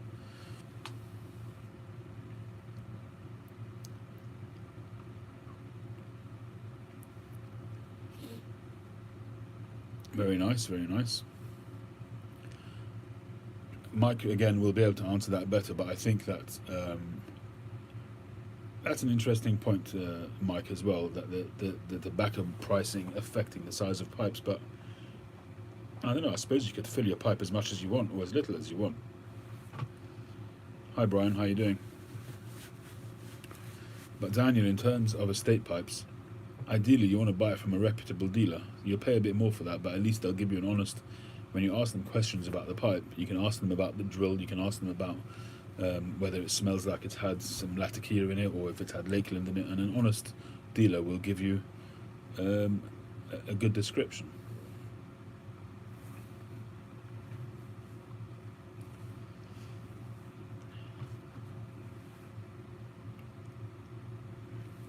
Absolutely, Tim. I can see you just taking out that Tinsky pipe and just chilling.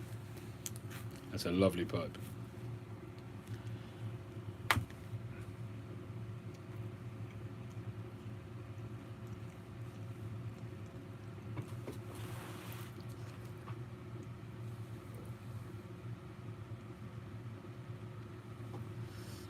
How you doing, Maui? How you doing? You finished your holiday yet? You back to work or not yet?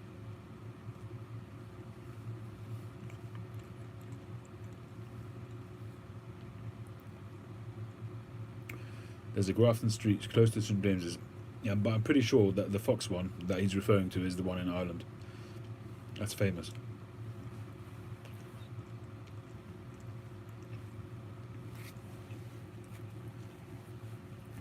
You've been enjoying your tobaccos, Maui?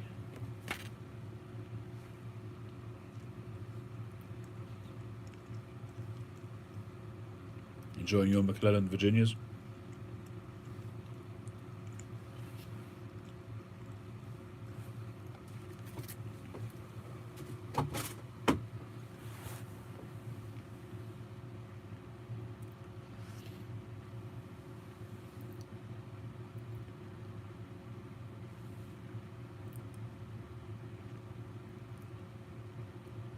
Well, Cantu is the home of Castello for sure. Ask Mike.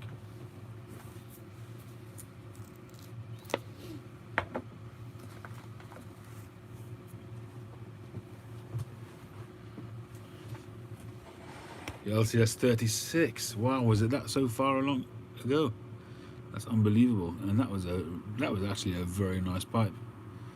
Wow. We're up to pipe 100 now.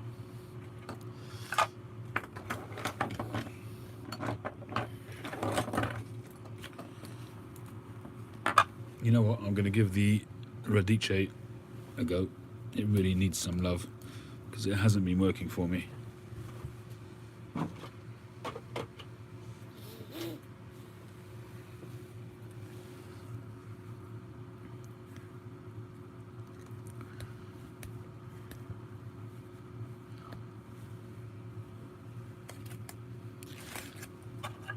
So I've been smoking this Campanile.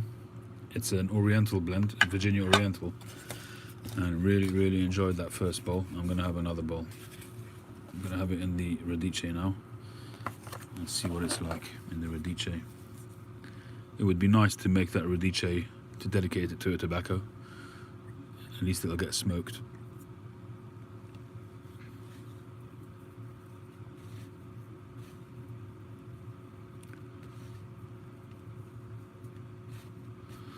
Video camera? Who needs a video camera? Just the phone will do, Mike.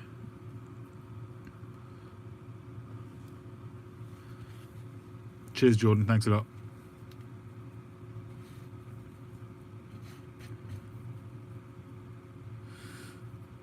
Well, Daniel, when you're spending that kind of money on a pipe, you want to ask them to send you more pictures, and they really ought to put the pictures on the listing. And if they haven't put a picture on the listing, there's quite often going to be a reason for it.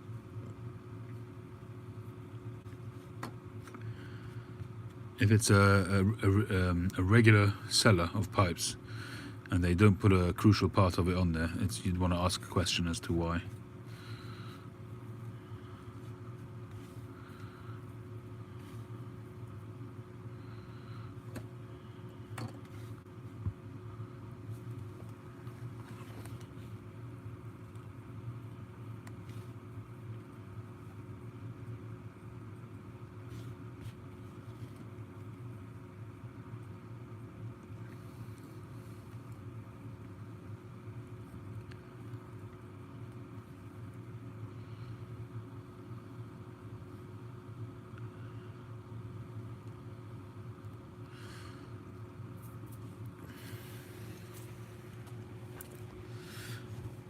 I would wait, Maui, until I've got the hang of my stamp. I'm certainly getting better at the stamp, but until I've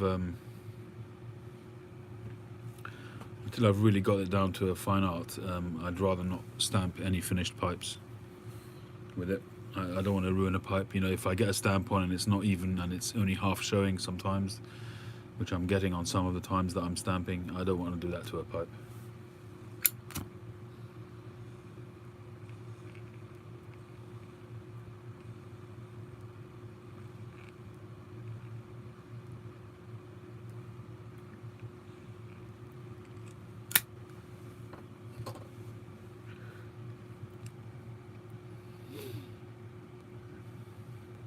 Thank you, Maui. Appreciate that. So we've got the Radice silk cut. Very nice blast on this pipe. And a nice grain popping through. No need to be jealous, Maui. I don't make a mean hot dog. You do. You know what I mean? Horses for courses. I do have a pipe on the lathe at the moment. Well, it's finished. It's not on the lathe anymore, Mike. I haven't decided if it's going to be 100 yet. I've got basically 2 blocks which I've kind of gotten into, and I will probably decide which one is going to be 100 when I'm kind of further into the blocks, because I want it to be something special and a good grain, clean.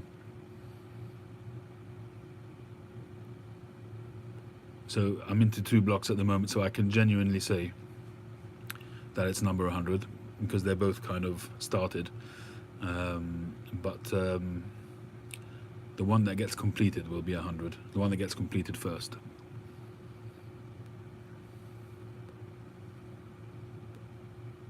And the one that I'm on at the moment, that I'm the most advanced with,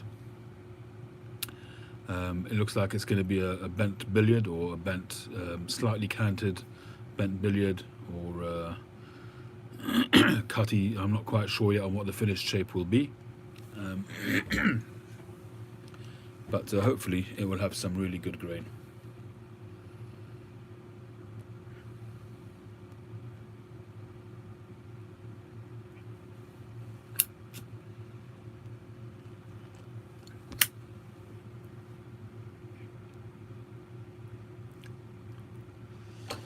Well, if your car does smell of barbecue, you might as well smoke a Latakia blend in the car.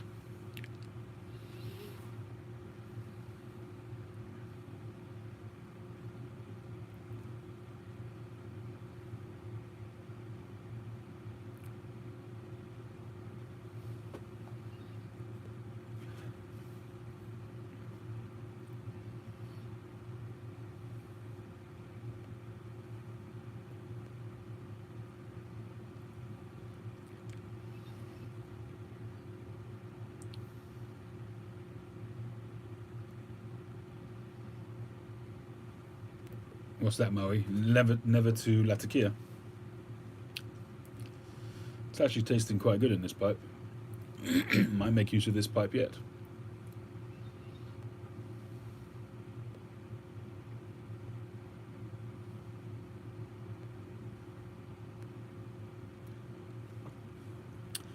I don't ship express to anywhere. It's just too expensive. But to ship to Canada is between 10 and 15 pounds, usually tracked and signed. I send all my pipes with tracking, so usually it's between 10 and 15 pounds. I have a flat charge for shipping, which I charge £12.50, so it's somewhere in between those amounts. I'm not going to start, weighing and finding out the cost for every single package before I ship it, so I know it's always going to be somewhere between 10 and 15, so I just took a middle spot. If I end up paying a bit more, a bit less, fine. Did I not tell you, Sea Smokes? I did get it. I think I got it on Friday. Apologies if I didn't tell you. I thought I had. Let me just double check that I'm not confusing it with somebody else's pipe.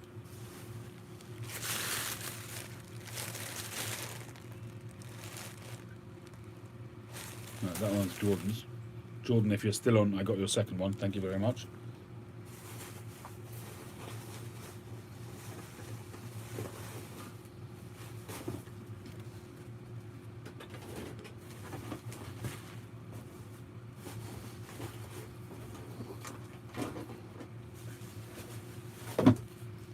Right, did you send yours in a Peterson box? I think this one's yours.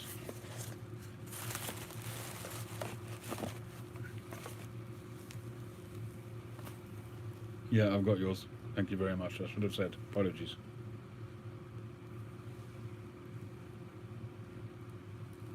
A very nice chunky pipe, this one. It's good smoke.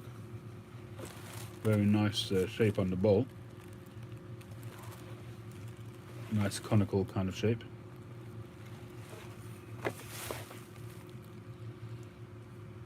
I do need to sort out a bit of a permanent solution with my drill bits,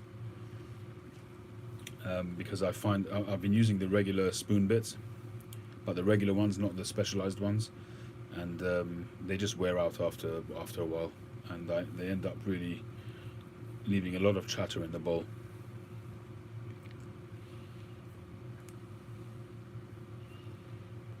And the shape of the shank is spot on for the 673. It's like an oval diamond, so you've got that right.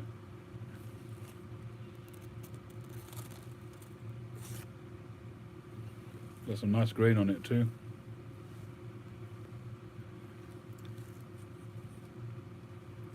Little bit of plateau on there as well. Everything going on here.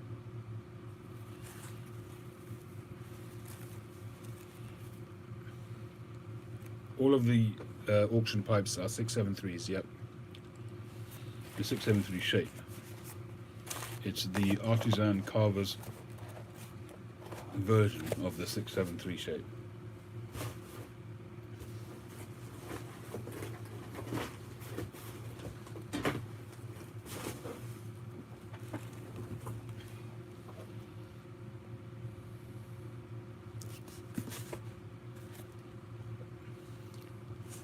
And I've got no sea smokes. I'm not showing them yet. I've pledged that to all of the carvers. I don't want to give any unfair exposure. What I'm going to do is, once I've got them all under one roof, I'm going to be doing a video highlighting every single one of the pipes, making a fuss of them, and giving exposure to each of the pipe makers. I don't want to give any preference, so I'm going to do them all at the same time, and everybody will have the same kind of exposure throughout this whole project. It's been very, very important for me to make this extremely transparent and fair to everybody, so that's what I want to do. I'm looking at the Jason Mouton's one, beautifully done. It's a sandblasted one. He's also got that oval shank, sort of oval diamond shank. Very, very nicely done. And this one is not a filtered pipe. I'd be tempted with all of these if they were filtered. I can't remember what yours was. Sea Smokes. Let me just grab that one again.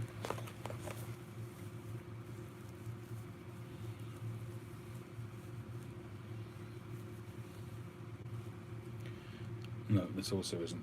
So that's a shame, because I'm not going to really be able to bid for any of these ones which are not 9 mils. Jordan's one is 9 mil. So I'll be able to bid on Jordan's, and I'll be able to bid on mine. Except I've already got a very high bid on my one. So that might put me out of the running for that one.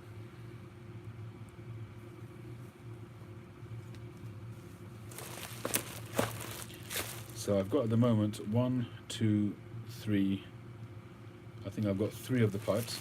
I'm still waiting on a pipe from Dragon Briars. 1, 2, 3. So Dragon Briars, and there was a 5th one. Who's the 5th one? There's Jordan, mine, Sea Smokes, Dragon. That's 4. Who's the 5th one?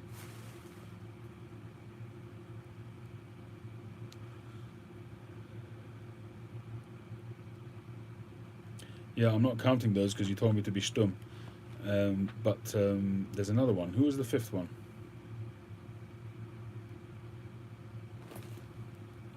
No, he's in there. You've got Jason's, Sea Smokes, Simon, Jordan. That's 4. So who was the 5th? And Dragon. Yeah, so that's 5. Jason, Simon, Sea Smokes, Jordan, and Dragon. Yeah, so it's just Dragon Briars, and then a couple of other mystery ones, which will happen in due course. Yeah, that's the 5. Thank you. So I'm hoping, and I've also got a couple of other gifts from. I've got a really nice, cool piece from Chris Morgan of Morgan Briars and Morgan Pipes, and I've got a very cool piece from Sam Bramer at GQ Tobaccos, made by one of the guys from Samuel Gawith, from one of the Gawiths themselves, a piece of woodwork art, which is very nice. Yes, Mike, I did mention it in one of my videos. I did say thank yous. I hope I uploaded it. But yes, the brush thing that you sent me arrived. Thank you very, very much. And the other bit that you included as well. So all of that stuff will be revealed once I've got it all under one roof. Thank you very much, Mike. I should have sent you a separate email as well. I apologize. That wasn't very nice of me. So thank you very, very much. I haven't tried it yet. I've got to sort of put, make some kind of arbor for it.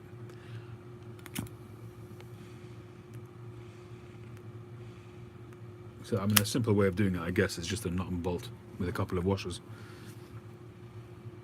But I've got to find a way of making it so that it doesn't spin internally once. But probably what I might need to do is to actually cut a hole on one side, the shape of a nut, you know, the hexagon shape, so that it doesn't spin, so that it just grips it, and then I'll put a washer and nut on the other side, and hopefully that'll be good. Yeah, I've seen old Hollywood Briars videos. Unbelievable. Proper cinema, yeah.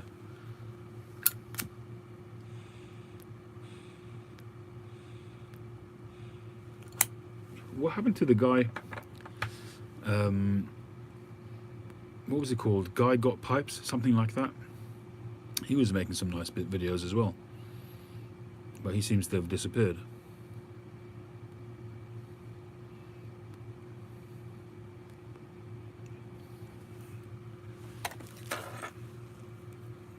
You know who I mean? Which guy I mean?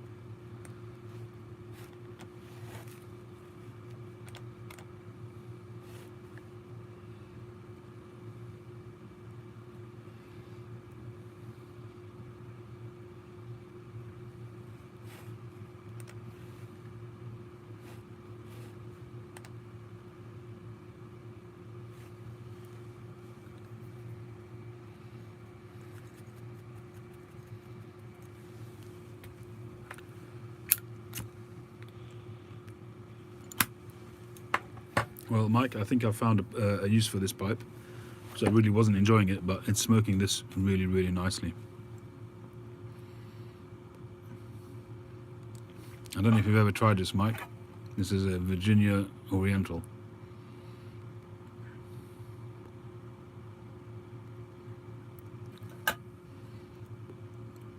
Cherry on Top hasn't made a video in ages.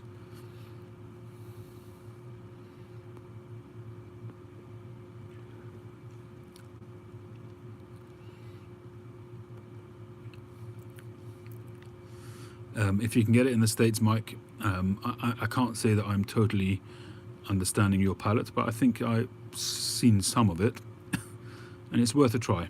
I would say you should try it. If you'd like me to send you a sample, I'll send you a sample.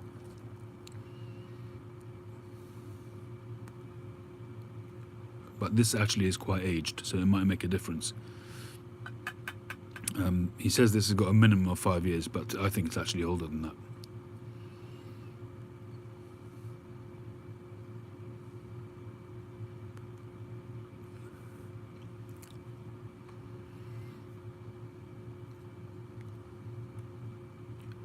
So I'll just put up a couple of videos recently.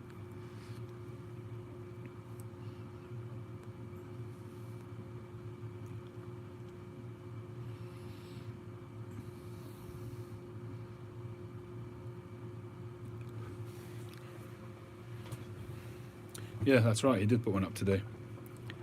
I mean, he wasn't a prolific poster anyway. He did his rants, you know, the 30-second things. So he's starting to do those again, which is nice.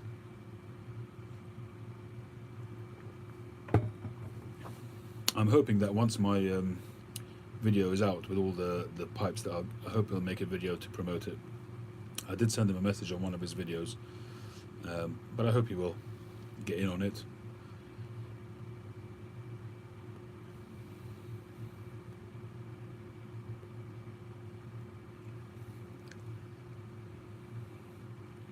Yeah, he crops up occasionally, Dunhill Man UK, every so often on Facebook and on Instagram occasionally, but he's not doing videos. He hasn't done videos in ages.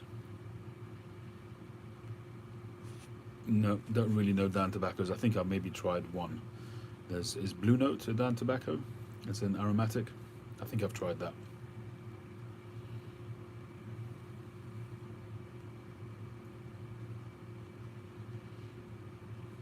Biscuit. Who's Biscuit?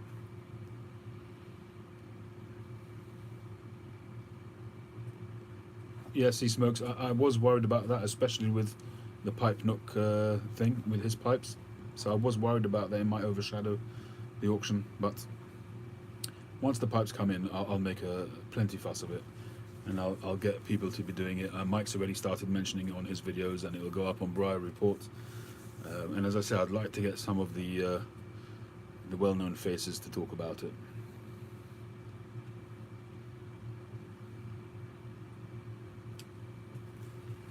I mean, the person I would have really wanted to talk about it the most would be John, because that's the most exposure you could have got. It's a bit ironic.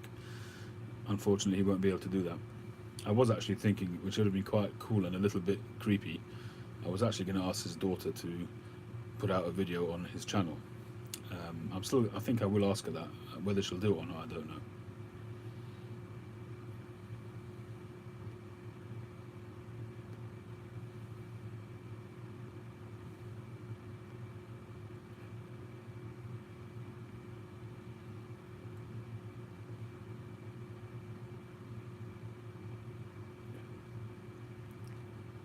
Yeah, I can ask Kane Rod. I'm sure he would do that. I hope he would.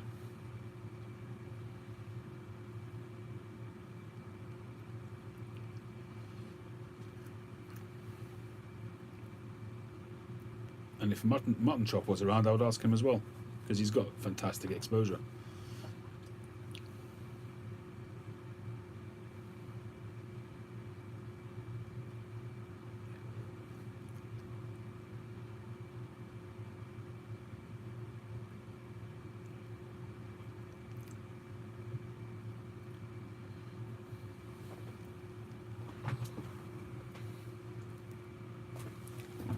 I've got to say, the bit on this pipe is really comfortable. On this Radice, it kind of helps you grip. I've got to analyse that, but I guess it's got quite a high rise there on the top and the bottom, but it's also quite slim on the bite zone, so that works really well. I have the impression that these are actually pressed stems, but I might be wrong. Just the way the thing is carved out in there, it looks very, very, very precise. It looks machine made.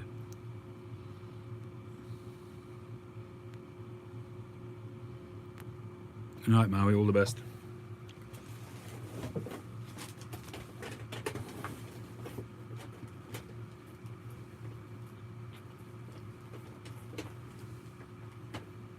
I'm trying to find the Briar Blues Radice, and I can't find it.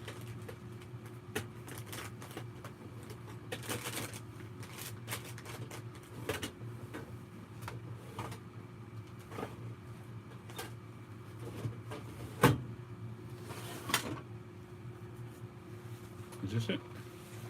Oh yeah, there it is. Okay, if you say so, Mike.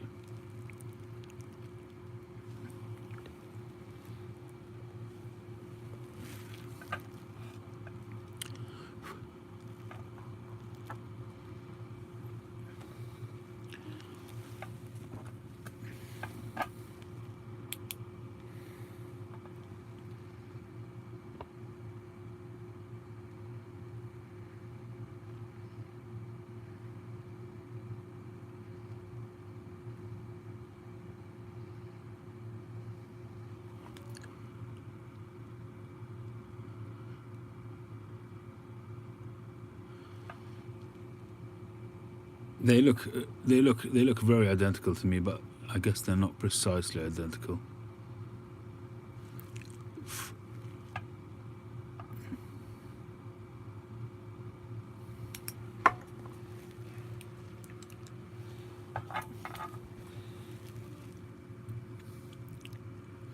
Well, if you've got a connection with Mutton Chop, yeah, go for it, Wildcat. That makes sense, Mike, if they've got a slot cutting machine, because those slots look absolutely, almost, you can't tell them apart. So that does make sense.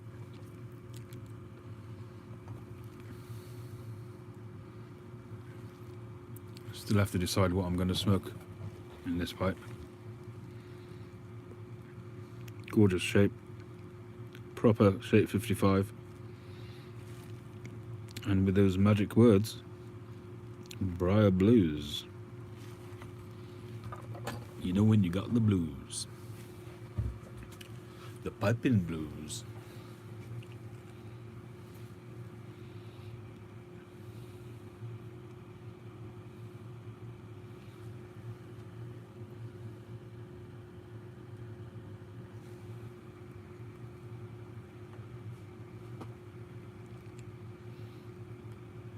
El Lassic Lady. The magic word is Radice. We smoke an aromatic in it. I want to smoke the pipe. I don't want it sitting in my drawer not doing anything.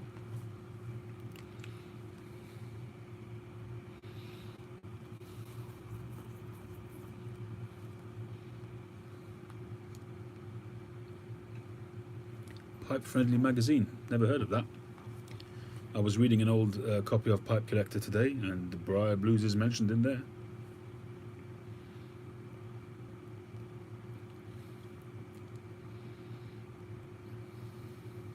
Captain Black Grape, absolutely tree. Blood Red Moon. It was a favourite a long, long time ago, many moons ago, but not a tobacco I smoke very often.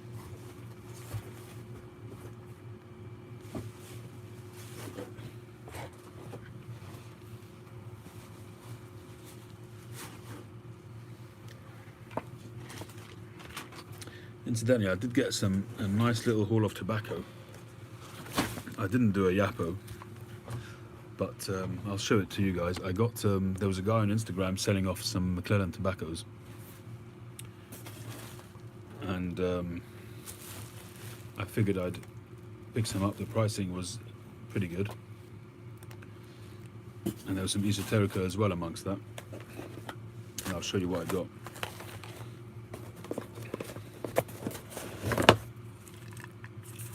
I got a tin of Christmas Cheer 2015, which I've not had before. I've had 2014, 16 and 17, and of course the 40th. A tin of the 16, which is very nice. I've smoked that.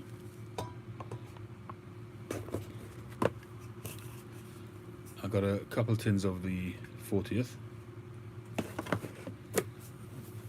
couple of those. I must be honest, I haven't really been reaching for the 40th recently. I used to smoke that every Friday, but and then I got this one, which I've never had before, which is just a regular all-day Virginia, orange red Virginias.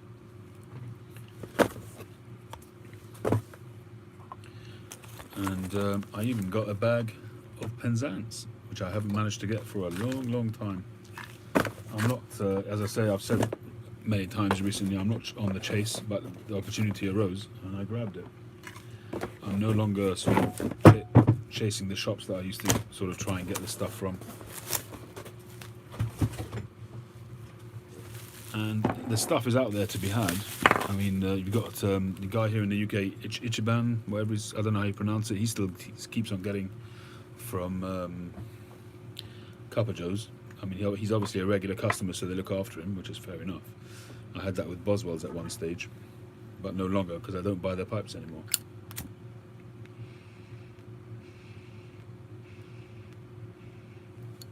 Absolutely, Sea Smokes. It was lucky. I actually couldn't believe my luck that they hadn't sold straight away. He had posted them on IG. I'm not sure how long the post had been up. I don't remember if it said if it was a few hours old or something like that, but I was lucky. I was just lucky. Right spot, the right time. And I happened to have enough balance on my PayPal account at the time, so I went for it.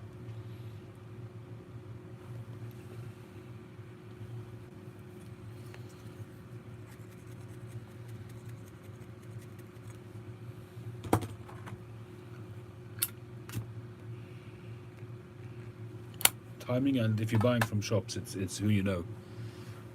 You've got to be a regular customer. I think that's what happens.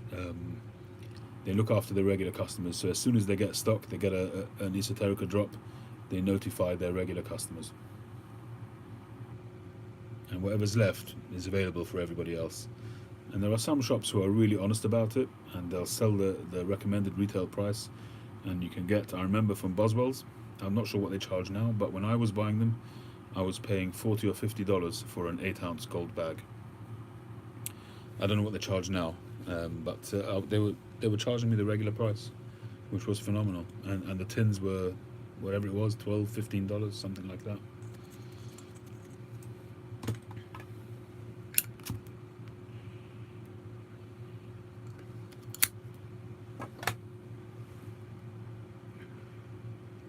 How much did it go for, Sea Smokes?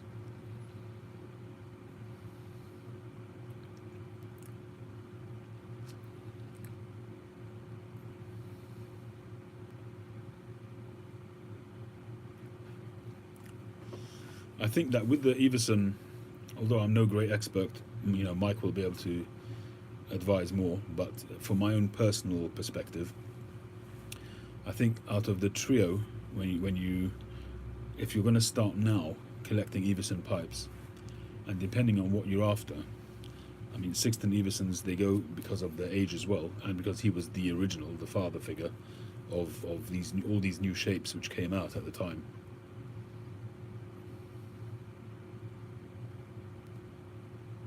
$11.50, that's a good price though. If you can find it in stock, absolutely over a pipe, absolutely. But for me, I find the Sixton Everson pipes that I've seen, I actually preferred the look of the Lars Everson pipes. The Sixton one, because he was the guy that kind of revolutionized it, there were, to me, I might be wrong, Mike, he could correct me, to me there still was the remnants of tradition in his pipes. So he was the evolutionary stage, when it metamorphosized from the traditional shapes over to his Danish and creative styles. And I think that Lars took that and just pushed it up a notch and made it a style all of its own. And then obviously Nana is taking that forward and modernizing it, if you like. I think that Lars really modernized Sixton's style of pipe, brought it up to age, if you like.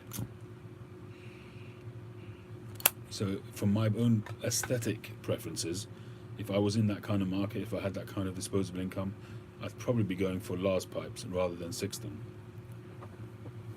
But for sure, for the true purists, collectors, he was the guy that really changed everything. So from a collector's point of view, certainly the Sixton ones would be more desirable, I guess.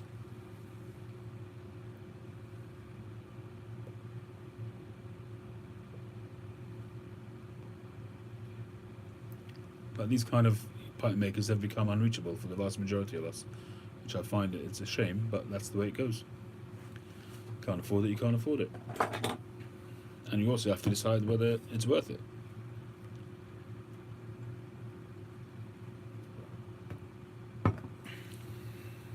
Yeah, that's true, Sea Smokes. At least you got involved.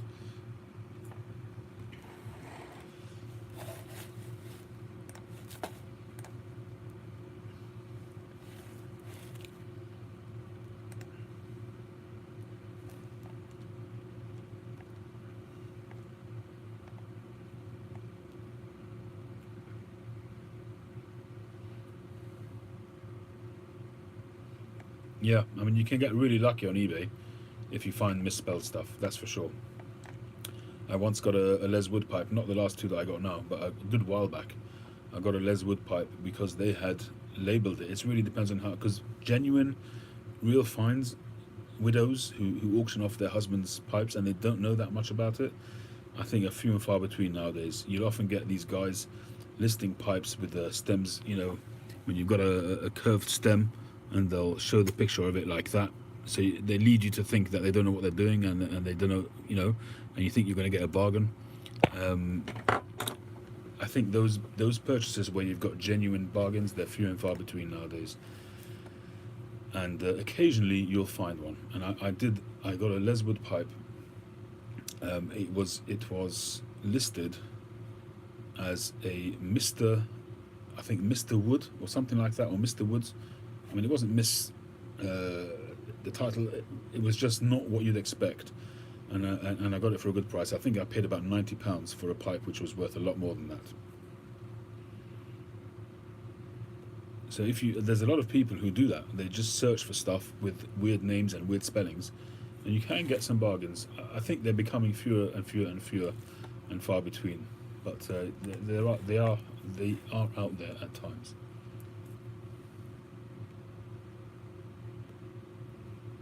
Yeah, I never see anything here in the UK.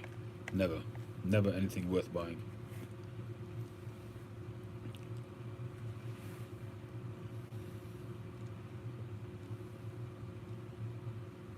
I'm jealous of that in the US, because I hear guys talking about going to the flea markets and picking up bargains. In the UK, there's absolute trash. If you go to a second-hand shop, you're going to get a pipe which is completely burnt to a cinder. It's misshapen because of it's so burnt out.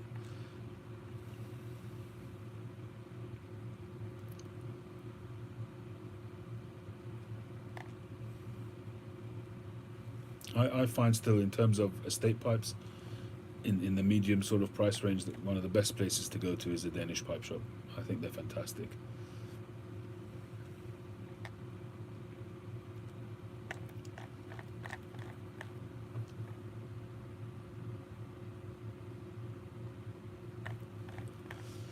I wouldn't buy any pipes on Amazon. Wouldn't buy any pipes at all. It's just not a place for pipes. And what you see on there is going to be junk. It could be a rare case that you see something, but Amazon just wouldn't bother. What they'll bother is stuff which is really cheap, the pearwood pipes, that kind of stuff, which they can get in huge bulk. And that's only going to be the factories, like the Dr. Plums and Greybows, that kind. Not Greybows, there's another make, the Polish one. I can't remember what it's called.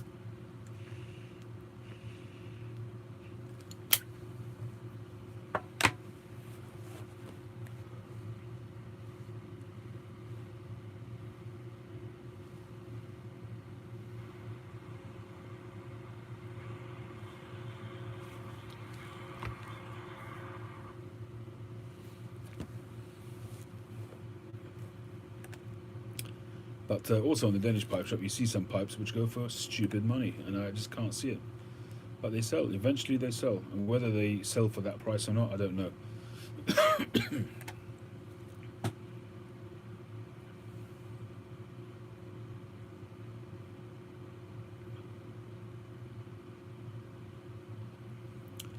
Yeah, that's the way it's been going for me too. See Smokes. I'm ordering very regularly now, Briar. I've got no idea what the future's going to hold, and if I sell a pipe, invariably, unless I'm paying a bill or something like that at the time, I'll spend it on Briar and on stems and things like that. And I'm slowly sort of building up a stock of Briar. At the moment, I've probably got about 50 or 60 blocks, and I'm just, whenever I can, I'm buying more.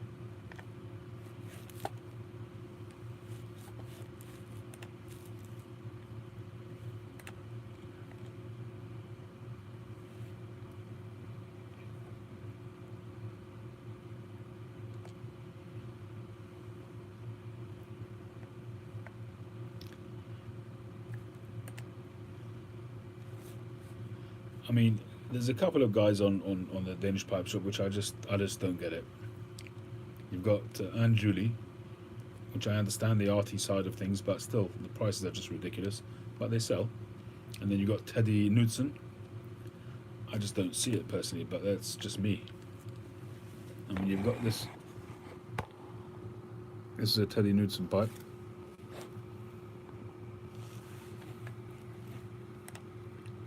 Very nice for sure. A lot of skill, no question about it. This is a top grade pipe maker, without a doubt. But the grain on it is very nice, but it's not exceptional.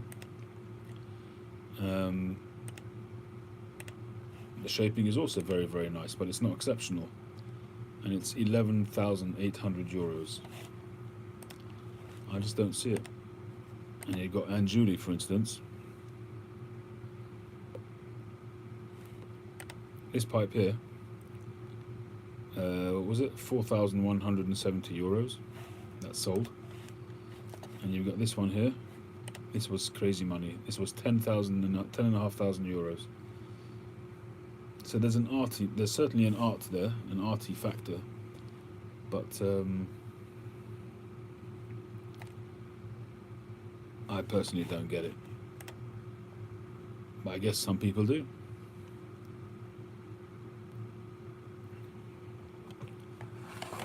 $3,200 I could understand for a Teddy Knudsen if it's a particularly nice one. Check this one out. This one is 17,000 euros. 17,000. Yeah, it's a very unique arty pipe, no question. Still, it's crazy money. It is a very unique pipe for sure. It's a sitting torso.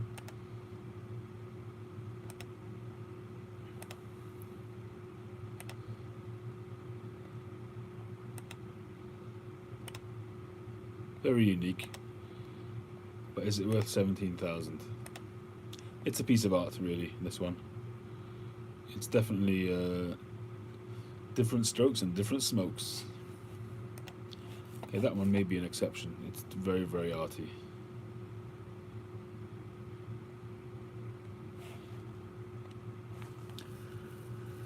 I don't know, I mean, to me, the only upside to these type of pipes is the art side of it. In terms of the way it's made, personally, I think that's probably, she would argue that that's the point, but they're very, very roughly made. Very roughly made, these pipes. And she would argue that it's intentional, and I'm sure it is. But it's really how she finishes them rather than the quality of the carving. She just put an interesting finish on them, an interesting aesthetic. I mean, this you can see is just a load of Dremel tooling to make these kind of shapes. And yeah, I mean, there's an art to it, no question, but 10,000 euros?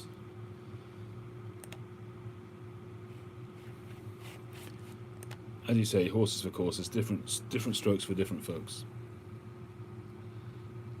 Hey, Ralphie.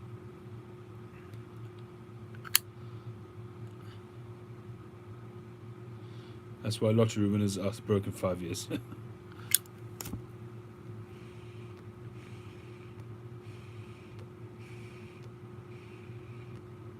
mean, one of the Knudsen pipes that I've seen, which was about 17,000. When I looked really closely at the pictures, I could see flaws in the briar as well. And to me, a pipe that price, that's unacceptable.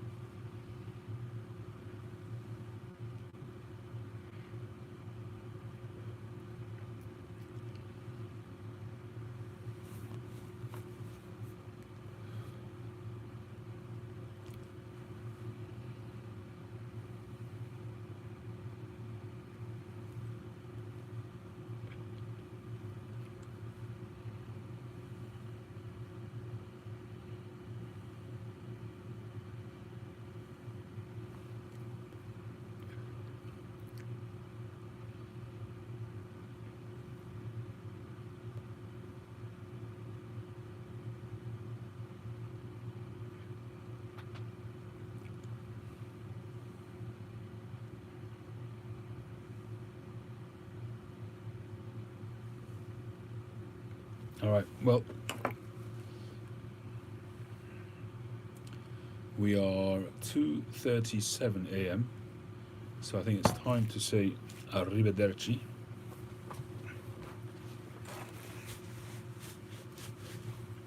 So unless anybody else has got anything else they want to talk about.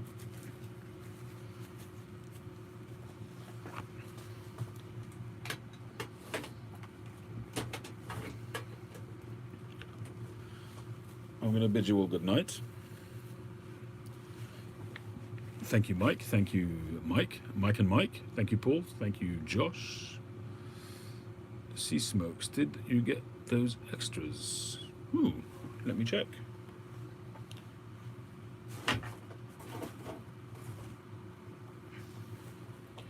I don't remember. I don't recall.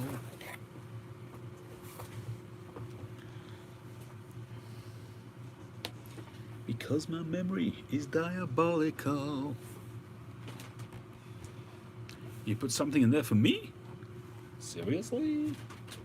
Are you serious?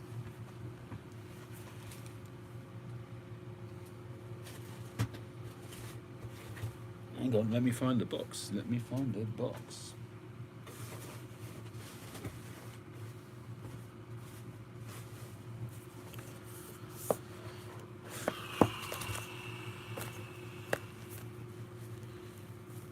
I hope it wasn't just, it might still be amongst the paper and wrapping that was in there. Hang on.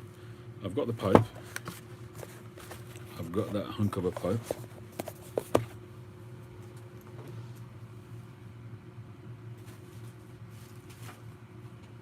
Right, I better find that box.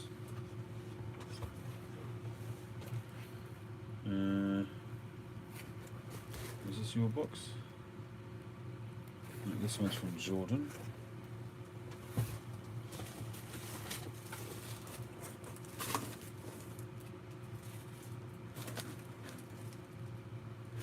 Right, I've got your box, but it's already empty.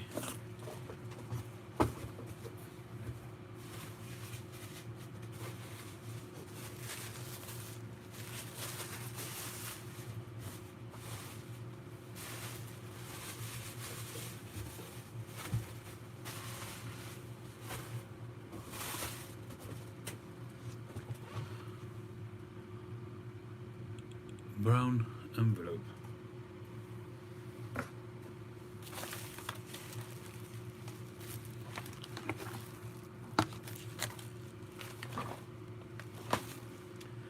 I saw a typed letter. Is that? I saw that. Was it in with that?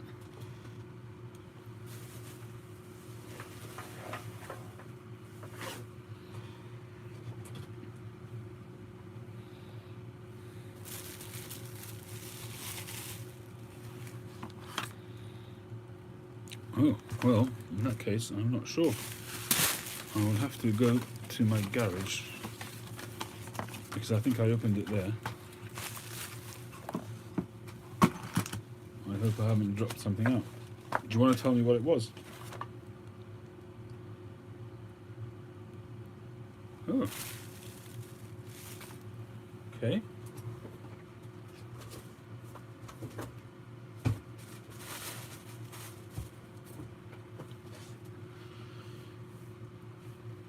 I feel bad now, but I don't recall seeing that.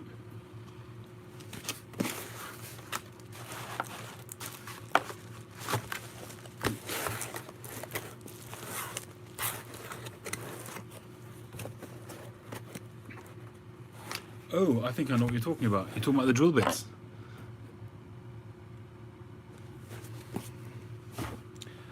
I know what I've done. I know what I've done now. And Mike, I offer the same apology to. I recorded the video and I've obviously not uploaded it.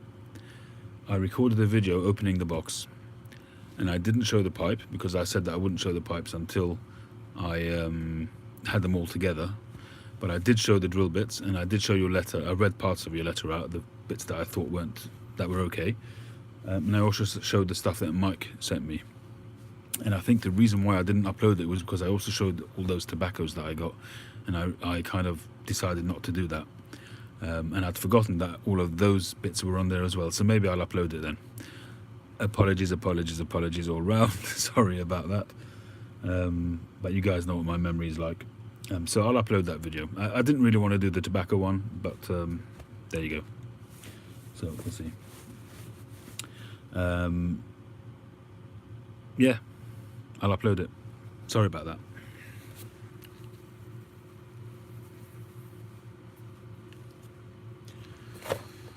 All right, so, and that's very cool actually, because that will certainly push me to sort of put more time into making stems, because I did want to get some of those tapered drill bits. I'm not familiar with the old inches and that kind of thing, but I'll have to just measure them. I don't know what they finish up as in the sort of thin end, but very, very kind of you to send me those. I appreciate it very much. Anywho, so thank you everybody. Thank you Sea Smokes. Thank you Mike. Thank you Mike. Thank you Paul. Thank you Tree. Thank you Brian Jacobs. No cigar chat, sorry. I do apologise. We can't do that every time. Thank you Rocking Steady. Morning to you too. 2:45 in the morning. It happens every single time, you know. Every single time I think to myself, okay, we'll do an hour session, get to bed a normal time, get up a normal time, get a pipe going. It never happens. It's just too much fun with you guys. You guys. Mike Gamecock Piper, thank you very much. Josh, Ralphie88, Brad Blues, Grubnob, if you're still there, thank you very much. Daniel, if you're still there, thank you for joining. Over a Pipe, Wildcat Sam 77.